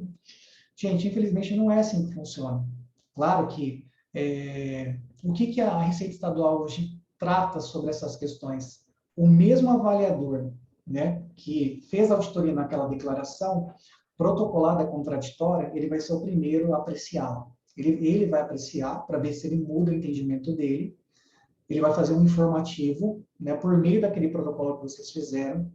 Esse informativo ele é distribuído para outro departamento, normalmente é a Inspetoria Regional de Tributação. Aí o inspetor lá, ele faz um parecer também, ele vai reanalisar todo o mérito, verificar se o contribuinte tem direito ou não, né, na análise fiscal dele, e depois é remetido esse processo ao delegado. O delegado que vai dar o parecer de deferimento ou indeferimento. Então, gente, assim, um auditor fiscal lá de Cascavel que fez a avaliação da declaração, ele vai entrar com contraditória. Essa contraditória, em primeiro lugar, não vai ser analisada aqui, por exemplo, na nona delegacia para outro auditor fiscal. Não, não é assim que funciona. Volta para o mesmo auditor que fez a avaliação, tá bom? Isso é uma normativa que existe internamente ali dentro da Receita e a gente tem que adotar e aceitar esse tipo de política. Ali na tela, eu queria mostrar para vocês, ó. Então, foi lá no site, Secretaria da Fazenda, Cidadão, informações gerais sobre TCMD. Aqui, ó, é interessante que fala o que diz a lei. Aqui tem, de forma sequencial, as legislações que já tinham sobre TCMD. E as últimas que são as atuais, né, que é a Lei 18.573 de 2015 e a Resolução da CEF, 1527 de 2015. Ah, eu quero saber sobre a contraditória. Clica na resolução da CEFA, vai abrir o documento. Vocês podem, por exemplo, dar um Ctrl F aí e tentar localizar. Né? Se eu colocar, por exemplo, contraditória, né? Para localizar contraditória. O que a resolução fala? Anexo 2, da análise administrativa dos bens e direitos declarados da avaliação administrativa contraditória. Então, ali é só ler adiante, ele vai trazer o que a resolução fala, quais são os prazos, o que eu tenho que apresentar, como que funciona, etc. O que nós sugerimos, gente, toda vez que você, como advogado declarante, for protocolar um pedido contraditório, traga bojo probatório novo para que seja analisado, tá? Tem gente que é assim, não estou falando de advogados, estou falando contribuinte, contadores também, cartórios, eles só abrem um pedido contraditório, mas para analisar os mesmos documentos que já existem. Da Receita Estadual, mas como assim? A gente já fez auditoria sobre esses documentos apresentados, e por que ele não traz esses elementos novos, né? Muitas vezes a pessoa fez a declaração, mas ela não juntou nenhum meio probatório de onde que ela tirou aquele valor venal. Então, pelo menos a gente sugere, ó, tenta pegar uma certidão de valor venal junto a uma imobiliária, né, corretor de imóveis, né, com algum perito, alguma coisa nesse sentido, para que mude talvez o convencimento do fisco que, apresentando essa nova prova, possa ser que seja deferido ou não. E por que a Receita Estadual faz isso, gente? Para evitar, por exemplo, que alguns profissionais, de forma antiética, para tentar ganhar tempo, questão da guia, que vence em 30 dias, vamos protocolar então contraditório, que até ser analisado a gente consegue ganhar tempo. Só que não é assim que funciona, porque sendo indeferido, o que o sistema vai contabilizar? Juros e multa. Ou seja, você fez aquilo, né, e uma vez que foi deferido, a contabilidade ali dos encargos, juros moratórios, é desde a época, que já foram notificados para pagar o imposto no prazo determinado em lei. Né? A guia sai com vencimento para 30 dias. Também, gente, essa resolução, mencionando, igual eu falei aquela hora, também serve para a questão do parcelamento. Aquele protocolo que eu apresentei para vocês, vocês vão preencher o formulário de parcelamento se o cliente quiser e protocola por lá. Né? Depois o auditor fiscal vai fazer uma análise, vai mandar um termo de parcelamento. A única informação importante sobre parcelamento aqui, por exemplo, na nona delegacia, nós temos um auditor fiscal que só cuida de parcelamento. Todos os parcelamentos são tratados por ele. Tem muitos declarantes, advogados, que esquecem, não comentam com o cliente, muitas vezes por falta de conhecimento da própria legislação, toda vez que vai parcelar, é atribuído multa de 10% em cima do valor devido do imposto, tá?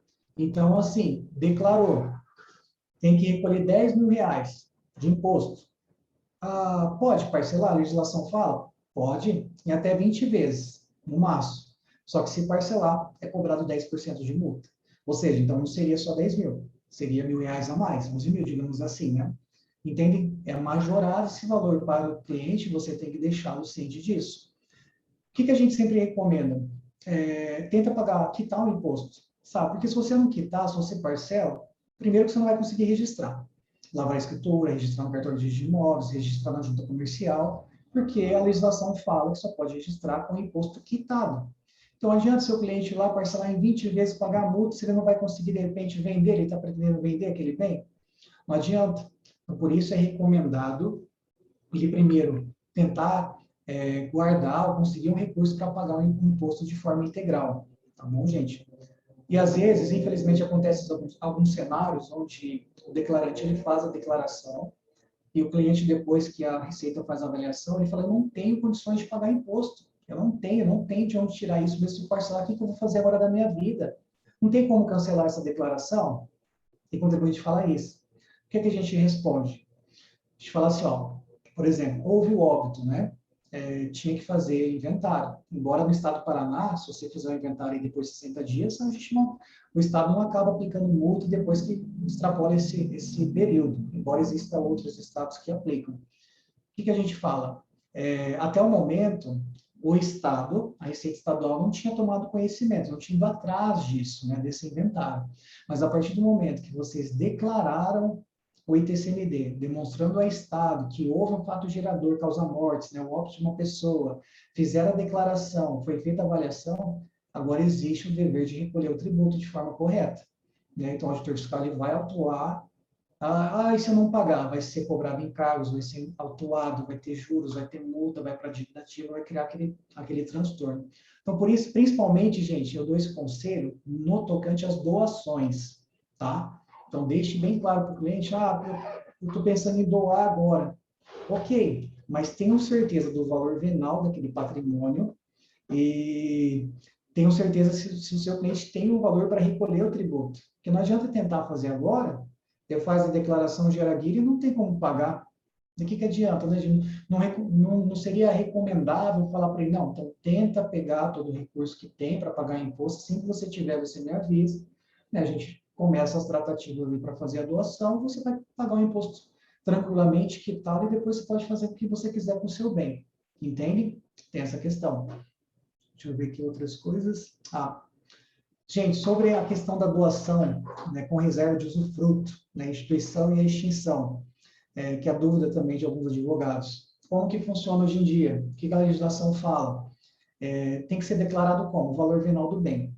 Tá? Declara o valor venal do bem, o sistema ele vai, a alíquota do imposto aqui é uma alíquota fixa do estado do Paraná, que é 4%, ele vai tributar isso sobre metade do patrimônio.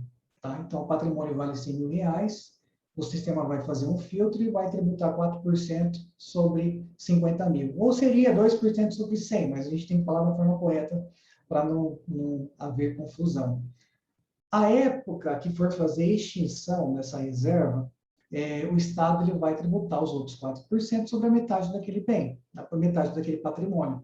Só que não vai ser no valor que você declarou na época da instituição, digamos que seja 10 anos atrás. Vai ser sobre o valor venal. Tá bom, gente? Então, na época, quando eu fui fazer essa instituição, a reserva, o imóvel valia R$100.000. Eu paguei 4% sobre metade desse valor de 100 mil.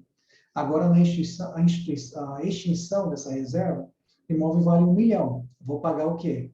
4% sobre metade agora, do valor venal do bem. Entendem? Então, às vezes, essa é a dúvida também que alguns advogados têm. E falando sobre essa questão de instituição de usufruto, isso é muito interessante, gente, porque até 2007, salvo engano, a Receita Estadual não tinha o sistema do ITCMD web, não tinha o Receita PR, não tinha essas declarações eletrônicas, né? Como que a Receita Estadual fazia as declarações? A pessoa ia lá, fazia a declaração de forma física, o auditor fiscal ele carimbava a guia, assinava, certificando que aquilo lá estava certo. E às vezes, quando a pessoa quer fazer a extinção agora, ela não tem a declaração, ela não sabe nem onde que está esse documento, ela quer saber de como que ela faz para localizar, e às vezes a pessoa está perdida. Gente, quando o cliente ele não localiza sequer assim, um documento, e como que a gente vai consultar se a Receita não fez microfilmagem de todos esses documentos? Mas às vezes a gente tem, mas não vai aparecer. O documento que o cliente tinha que guardar, ou tinha que ter sido mencionado no mínimo na matrícula do imóvel, muitas vezes não tem. Daí, o que ele pode fazer é fazer um protocolo também na Receita Estadual, pedindo para localizar essa guia de recolhimento. Só que, gente, detalhe, demora, tá? Para fazer essa análise, tentar localizar, é um processo moroso. Por isso, compensa aí o cliente, a gente sempre orienta isso. Você, ao declarante, fez a declaração para o seu cliente, guarde esse documento. Né? Nunca descarte a declaração de TCMD, nunca jogue fora. Tenha isso aí na sua casa, uma pastinha de documentos, guarde lá. porque aí se dentro de 5 anos a Fazenda Pública vier questionar, vier contestar sobre a declaração, você tem lá, você já sabe do que se trata, você tem tudo guardado. Tá bom, gente? Outra questão que eu queria mencionar com vocês, a apropriação de valores, que é uma questão bem complexa também. O que acontece hoje em dia? Tem alguns cenários, o declarante ele fez a declaração de forma errônea, o sistema não passou pelo filtro, gerou a guia, foi lá e já recolheu. Nesse período, tem muitos advogados que eu já presenciei que ele identifica que ele declarou de forma errada, né? Que muitas vezes o cliente passou uma informação errada, o imóvel valia 1 milhão e ele declarou por 200 mil, ele está desesperado agora por causa da responsabilidade solidária, ele não quer sofrer nenhuma sanção com isso, o que eu faço agora? Posso fazer como se fosse uma nova declaração com o valor correto, pedindo para apropriar aqueles valores já pagos para esse? Até pode, tá? Só que daí, pedido de apropriação também tem que preencher o formulário, tem que protocolar, tem que pegar a assinatura de todas as partes interessadas, falando que elas concordam com essas apropriações de valores, tá bom, gente? Então, é uma coisa assim que também não é simples, tem uma certa morosidade esse trâmite, mas existe essa possibilidade. Deixa eu ver aqui. A questão do agendamento tá na Receita Estadual, a gente já está sendo agendado presencialmente, mas a gente sempre fomenta de que não há essa necessidade, tá? Principalmente para os advogados, no site mesmo, igual eu mostrei para vocês, hoje no site, essa questão de protocolo, legislação, já tem tudo disponível, esse acesso para vocês, inclusive um manual ilustrativo.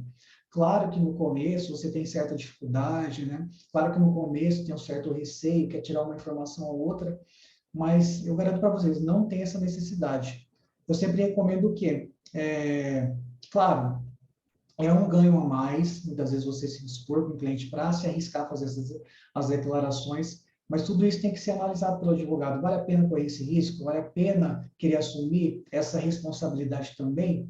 Tá, gente? Porque, igual eu comentei no início, é uma responsabilidade muito grande, responsabilidade solidária, né? Então, declaração, porque o pessoal vincula muito como se fosse declaração de imposto de renda, né? Vai lá, muitas vezes o contador coloca o valor que ele quer sobre os bens, né? O imóvel lá que vale 1 milhão, coloca 100 mil, tá registrado daquela forma, então a Receita Estadual vai adotar também o que está na Receita Federal. Não é assim que funciona. Eu conheço, pelo menos, as auditorias que são feitas na Receita Estadual, que chega para elas, essas avaliações, eles fazem tudo de forma correta, né? Eu posso dizer assim, da nona delegacia onde estou lotado, de outras também a gente sabe alguns exemplos, mas principalmente Maringá tem essa forma, que quando cai declaração em Maringá, e se cair para avaliação, pode aguardar que vai ser um trabalho bem feito. Deixa eu ver aqui outro tópico para vocês. Questão também, gente, levantamento de alvará, tá? Levantamento de alvará por RPV, precatório, levantamento por representação, né? Muitas vezes a parte interessada, o autor da ação, de tanto aguardar aí o processo, o rito processual, ele faleceu nesse período, tem o valor a receber, quem que vai receber vai ser os herdeiros, né? Você vai ter que habilitar um herdeiro para depois poder fazer esse levantamento de alvará. Feito o levantamento, né, ou até mesmo antes, o juízo vai intimar a Fazenda Pública para verificar a incidência tributária. Ah, mas eu não concordo, porque era um dinheiro que era do meu pai. Tem muito questionamento assim. Eu tenho que recolher o imposto, gente. Porque o ITCMD, o que significa? Imposto de transmissão, causa mortes e doações de quaisquer bens ou direitos. É isso que você está recebendo, querendo ou não por alvará, esse crédito não era seu, né? Ele veio, a transmissão, ele é uma herança que você está recebendo. Se você está recebendo de forma não onerosa, você tem que recolher imposto devido, tá bom? Faça a declaração quanto antes, não deixe para fazer depois. Por que que eu digo isso? Tem muita gente que recebe o alvará, né, seja por RPV precatório, e fala, a Receita Estadual nunca vai saber sobre isso, nunca vai pegar, né, não vai passar despercebido. De primeiro momento, até pode se iludir dessa forma, mas a Receita Estadual ela tem um controle, principalmente quando está ali para prescrever, né? O sistema da Receita parece que já identifica aí todas as pendências e faz até mesmo declaração de ofício e manda já cobrando imposto devido. Faz antes, gente. Por que que eu falo faz no momento? Porque senão vai ter os encargos moratórios, né? Muitas vezes vai ter atualização de FCA, vai ter a cobrança de juros. Então, compensa fazer e pagar o imposto no momento devido. tá bom? Esse é outro detalhe. Deixa eu ver aqui. Outra coisa que teve bastante no mês passado e mês retrasado, acredito que vocês também tenham pegado muitos cenários como esses, aquelas declarações de convênio RFB. Eu acho que muitos já viram isso. É o convênio que a Receita Estadual tem com a Receita Federal do Brasil. O que acontece, gente? As doações realizadas, que elas não são declaradas para o Estado do Paraná, o ITCMD, a Receita Federal, que tem esse convênio com a Receita Estadual, ela acaba sinalizando a Receita Estadual. O sistema da Receita Estadual ele gera essa declaração de ofício automaticamente, gera a guia e já notifica o contribuinte para recolher o imposto. Entende? Então, a gente presencia muito cenário, por exemplo, em 2016, o filho recebeu uma doação aí de 1 milhão do pai, da mãe, não declarou na época. A Receita Federal fez esse cruzamento de dados, né, porque a pessoa declarou no imposto de renda dela, só que o beneficiário não recolheu o imposto. A Receita Estadual vai atrás, tá bom? Ah, mas, Rafael, foi recolhido o imposto devidamente, mesmo assim surgiu essa declaração. E agora? Quando acontece isso, gente, basta protocolar, tá, pedindo o cancelamento desse tributo, ali uma vez que a declaração já foi realizada, o imposto já foi quitado, que é apreciado e cancelado. Todas essas pessoas que receberam essas declarações de ofício, a Receita Estadual tinha disponibilizado no próprio site um campo ali para apresentação de defesa prévia, que era analisado por alguns auditores e eles davam um baixo nessa declaração.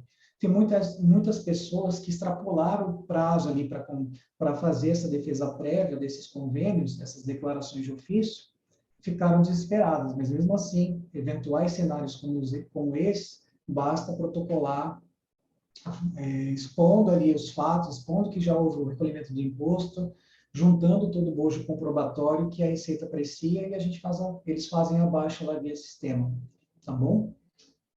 Deixa eu ver aqui outra questão para vocês. Jurisdição. Eu acho que os demais detalhes eu acho que eu já cheguei a explicar, a questão da morosidade, a questão desses protocolos, pedidos de restituição, retificação também que é feito por protocolo, tem que aguardar a análise, né, da autoridade fiscal, às vezes demora um pouco devido à morosidade, por isso que tem que fazer a declaração de forma correta, para evitar esses eventuais problemas, né? Gente, assim, no site até dava para mostrar algumas coisinhas a mais, eu acho que ali pelo menos já deu para perceber um caminho, né, que podem seguir, só recapitulando. Os manuais de preenchimento de declaração de TCMD pelos fatos geradores, causa-mortes, doação, divórcio, separação, né, dissolução de união estável, como que faz para declarar, ali tem um passo a passo ilustrativo. Questão de divórcio, gente, o divórcio tem imposto a ser recolhido de TCMD? Vai depender do regime de bens das partes, vai depender do excesso, né? Então, se a gente pegar o mais comum aí, comunhão parcial de bens, os bens adquiridos na constância da relação, bens comuns, esses bens declarados, né? Na verdade, a distribuição tinha que ser de forma equânime. Não foi? Teve alguém que ficou com excesso ou mais? A Receita Estadual vai cobrar os 4% alíquota sobre esse excedente, ok? Então, digamos que tem um bojo ali de patrimônio aí bem comum de 100 mil reais, né? E como que deveria ser a distribuição entre as partes? 50 mil para cada um. Só que um ficou com 70 mil, o outro ficou com 30. Qual que foi o excesso? O excesso de 20 mil para o beneficiário. Então, vai ser gerado o imposto a ser recolhido sobre esse valor excedente, 4% sobre esse excedente. Ok? Rafael, divórcios, dissolução de união estável, cuja partilha já foi equânime, tem sentença homologatória nos autos, mesmo assim a gente tem que fazer a declaração de TCMD? Precisa, gente. Porque quem vai analisar se de fato foi equânime ou não é a autoridade fiscal, né? É a Fazenda Pública Estadual. Porque muitas vezes ali o cliente passa para vocês um patrimônio dizendo que fechou ali, né, equânime, e a hora que chega para a gente avaliar, a gente vai ver que, na verdade, teve excedente, né? Tentaram fazer ali de um jeito para sonegar o imposto, mas, na verdade, teve excedente. Salvo as questões, por exemplo, que os bens ficam em condomínio, dando exemplo, assim, 50% para cada um, mas a gente, diversas vezes, pegamos casos de patrimônio aí na casa de milhões e o declarante coloca que ficou equânime, com empresas, com fazendas. É muito difícil acontecer isso, gente, é muito difícil. Ah, mas Rafael, eu não concordo porque o juiz homologou dessa forma, se está nos autos, então a Fazenda Pública tem que acatar. Não, não tem. Né? Quem versa sobre essa questão de incidência tributária é a Receita Estadual, é ela que vai ver de fato se foi declarado de forma errada, certa, se teve sonegação fiscal, se teve falsidade ideológica, se teve excesso, se não teve, né? Qual que é a incidência de verdade, e é a Receita que vai versar sobre isso, tá bom? Então, igual eu falei, aquele conselho inicial, nunca vão pelo que o cliente fala apenas, sempre confere os documentos, né? A responsabilidade do declarante, que é solidária, é vocês que têm que conferir aquela documentação para ver se de fato versa sobre o valor venal. Estou declarando de forma correta ou também posso ser responsabilizado por isso? Porque se a Receita Estadual ela acaba te autuando sobre isso, se você for questionar o cliente, porque ele vai falar, eu não sabia, doutor, desculpa. Entendem? Então, na verdade, cada um vai querer se eximir, mas o declarante também tem essa responsabilidade. Como eu falei no começo, embora com a quitação do imposto devido, o contribuinte acaba se livrando aí de sonegação fiscal, com o pagamento correto do tributo, mas e a questão da falsidade ideológica? Que principalmente o declarante cometeu, porque é ele que declara aquilo, né? Então, por isso que essa responsabilidade do declarante é muito importante. Volto a dizer que havendo esse receio, né? Gente, e também nós, como os advogados, a gente não pode ter o receio, vou contratar outro profissional na minha área para fazer um serviço. Não pode ter esse receio. É melhor você contratar alguém que saiba como fazer, vai fazer de forma correta, do que você correr o risco e ser penalizado, né? Principalmente aí podendo sofrer até mesmo uma sanção criminal, a depender de denúncia do Ministério Público. Por isso que a gente tem que repensar bem. Bom, eu acho que até falei demais, passei 2 horas, tentei resumir, tá, praticamente todo esse passo a passo. Claro que quem já tem experiência, na verdade, nem precisavam entender, foi mais para auxiliar aí os advogados, principalmente quem começou agora a fazer essa declaração, saber como que o modus operandi da Fazenda Pública Estadual, saber como que é o próprio sistema da Receita Estadual, se está disponível tudo no site, não está, se eu preciso agendar, se é a própria Receita Estadual que faz a declaração, igual comentamos, não é, a gente só faz a análise fiscal, quem tem que fazer a declaração são os clientes, ou ele pode contratar vocês, né, que são advogados, contadores, cartórios. Queria até mesmo mostrar mais coisas do sistema, mas teve coisa ali que eu já vi que infelizmente está fora do ar, a Receita Estadual já está chegando aí ao final de semana, mas também eu fico à disposição, tá? Eu não estou autorizado, infelizmente, a passar o número do ramal da Receita, mas passei o 0800. Em rede social também, ou por acaso mensagem WhatsApp, eu posso também, havendo eventuais dúvidas, conversar com vocês. A gente vai aprendendo também, vai compartilhando experiências, mas, resumidamente, tudo, eu acredito que, principalmente a questão do valor venal dos bens, que são a coisa mais importante, eu acho que no ato da declaração, é isso que eu tentei transmitir. Espero que tenha sido aí de um aprendizado aí para todos vocês. Agradeço. Rafael, nossa, foi um aprendizado muito enriquecedor. Eu faço algumas declarações e o que é muito interessante, foi muito prático, sabe? Bem que, como a gente até pontuou, dúvidas todo mundo vão ter e acaba aprendendo na prática. E essa questão desses manuais, assim, que foi pontuado, esses esclarecimentos sobre o valor venal, realmente foi muito importante, agregou, acho que não somente para mim, mas todos que participaram. E o bom também é que vai ficar esse registro para dúvidas, né, de futuramente outros advogados. A gente quer gravar, colocar ali no YouTube também, né, até para auxiliar tanto a Receita, que facilita o trabalho de vocês, e como dos advogados. E, mais uma vez, eu quero agradecer. Acho que foram colocados algumas perguntas aqui, vou só mencionar porque foram bem poucas, e diante do tempo que a gente já tinha combinado, né, Rafael, que a gente não ia deixar para perguntas, e quem tiver perguntas, pode colocar em off, o Rafael se colocou à disposição, depois qualquer coisa ele faz algumas respostas ali. Mas É só para verdade. esclarecer, aqui o Rodrigo tinha perguntado se o sistema novo já estava funcionando normal, porque ele emitiu, agora ele começa só pelo sistema antigo. Você já explicou isso aí no meio da nossa conversa, que o sistema novo está difícil até para a própria Receita, né? Então, se a gente puder continuar usando, né? Todo o sistema que é novo, gera uma mudança, um desconforto, todo mundo acaba um pouco apanhando e, como você mesmo falou, pouco serventuário, né? Para estar dando ensinamento para todo mundo e uma hora vai, né? Como se o objetivo dele é ser melhor, então com as adaptações vai acontecendo, até a mudança quando teve nos processos virtuais, né? Porque a gente sofria bastante. E, por fim, está gravado, a gente já falou aqui. Gênio, eu queria só fazer uma emenda, uma coisa que eu lembrei Sim. que eu acho que é importante também, se você permitir. Claro.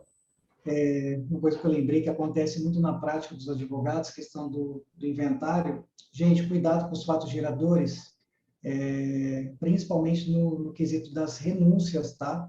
Que existe a diferença da renúncia translativa e abdicativa, né? Então, toda vez que você faz a renúncia translativa, né, onde você abre mão em favor de um determinado herdeiro, a Receita ela cobra 2 fatos geradores: causa-morte e doação. Tá? Esse é um cuidado, assim, uma instrução que nós sempre passamos. Se vocês forem fazer de forma judicial e deixar à disposição da Secretaria Jurídica, gente, por costume, a Secretaria, ela faz da forma translativa e não abdicativa. Ela vai expor lá, herdeiro tal, renuncia o seu quinhão hereditário em favor fulano tal. Entendeu? Então, ela já está fazendo aquele termo de renúncia judicial, depois de colher a assinatura de vocês, e depois, na hora que for homologado, vai chegar na análise fiscal da Receita, a Receita vai cobrar 2 fatos geradores: causa-morte e doação. Tem que ter esse cuidado. Sim, aí só a abdicativa que não vai gerar porque ela renunciou um monte mor, né? Isso mesmo. Abdicativo, o único cuidado que tem que ter também na vocação hereditária, né? Vai que você faz uma renúncia dessa em favor do Montemor, de repente surge um herdeiro que ninguém sabia, né? Então, tem que ter esse cuidado. Tem que deixar o cliente ele ciente desses riscos, questioná-los também, se por acaso, né, a pessoa não tinha, por exemplo, alguma outra pessoa que se relacionava, não tinha outro filho de outro relacionamento. Esse é o tipo de cuidado que tem que ter. Sim, é bem importante isso aí, né? Esse outro esclarecimento. E aí, por fim, só acho que a Daiane perguntou aqui, se já ouviu falar sobre quando o juiz nega venda para quitação dos tributos do IPCMP. Essa é uma pontuação mais processual do que da Receita Estadual mesmo, né? Nesse caso... Ô, Jennifer, se quiser, eu consigo auxiliar nessa pergunta aí. Passa a palavra, fica à vontade, Roberto. Eu vejo assim que a negativa do Poder Judiciário em liberar alguma venda de bem ou quantia, muitas vezes é por uma má instrução processual do que por uma negativa própria mesmo, sabe? Então, vai solicitar a venda de algum bem? É alvará judicial. O que o alvará tem que ter? Toda a documentação básica, jurídica, lógico, e o plus. O que é o plus? É você juntar uma avaliação de mercado, se você vai vender um imóvel, uma proposta de compra já, os dados do comprador. Se é um veículo, uma oferta já, junta essa proposta. Se é valor, faz uma declaração de TCMD, assim como o Rafael disse, protocolo rascunho, mostre para o jurídico ou para o judiciário que você já está instruindo esse alvará judicial e que você não tem a intenção de lesar o fisco. Isso é muito importante, porque antigamente os juízes liberavam à torta e direita alvará judicial, né? A pessoa só fazia o alvará, não precisava ficar juntando muita coisa, já liberava. Aí, o que você protocolava nas primeiras declarações estava diferente nas últimas. E normalmente o imposto está sendo recolhido lá para o final.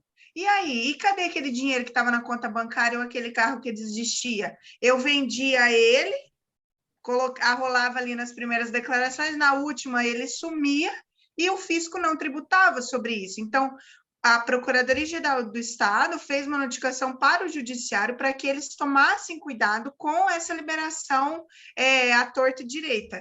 E aí, hoje em dia, é liberado, ok, mas mostre para o Judiciário que você tem a intenção de pagar o imposto. O juiz não pode se negar. Tá? A não ser assim, tem uma certidão negativa ou uma certidão positiva em nome da pessoa, algum débito, Receita Federal, alguma coisa assim. Aí é outra questão, comprove que o dinheiro é para pagar o débito, ITCMD, enfim, todas essas questões envolvendo, que daí o judiciário libera, e se não liberar, você agrava. Exatamente, eu vou contar exatamente isso. Se não der certo, se estiver todo devidamente documentado, é agravo. O tribunal ele é muito claro, né? Porque ele não quer, ele não tem a menor intenção em lesar o fisco mesmo. Exatamente. É verdade. Fazendo uma emenda também, doutora, a gente presencia alguns casos onde o magistrado ele quer autorizar a venda, mas ele acaba forçando o advogado a já fazer a declaração de TCMD, apresentar nos autos. Igual nós comentamos, como sugestão, apresente o rascunho. Os juízes, normalmente, não são todos, eles não detêm esse conhecimento tributário, né? Questão da legislação que versa, que incide, qual que é o prazo de pagamento. Tem que deixar claro ao magistrado que, se nós concluirmos a declaração agora, vai gerar guia com vencimento para 30 dias. Depois tem multas e encargos. Né? É o mesmo período do alvará, e às vezes com o alvará, a gente sabe essa dificuldade de fazer a venda de um bem, não é tão simples assim, né? Então, igual a doutora Roberta fomentou, faça o rascunho, apresente, ali a boa-fé, que não quer lesar a fazenda pública, e informa, depois que Vossa Excelência permitir, né, a venda de um determinado bem, os interessados vão vender e vão fazer depois o recolhimento do imposto devido. Essa é a melhor forma. Perfeito, excelente esclarecimento. Melhor do que isso, é requisito, né, gente? É requisito. E quanto mais documentação, melhor para todos. E já estamos aqui passadas as 9 horas. Rafael, Roberta, também quero agradecer que nas suas pontuações sempre muito relevantes. E Rafael, em nome da Receita Estadual, né, do novo delegado, que é o doutor Clóvis. Isso, né, que também disponibilizou, assessorou vocês. Então, também em nome da Comissão do Direito das Famílias e Sucessões e da OAB Maringá, nós agradecemos, e a OAB sempre também está à disposição de vocês. Okay. Então, eu que agradeço, fico à disposição também. Tá, damos aqui por encerrada. Muito obrigada a todos. E vamos finalizando aqui, pode já finalizar a gravação.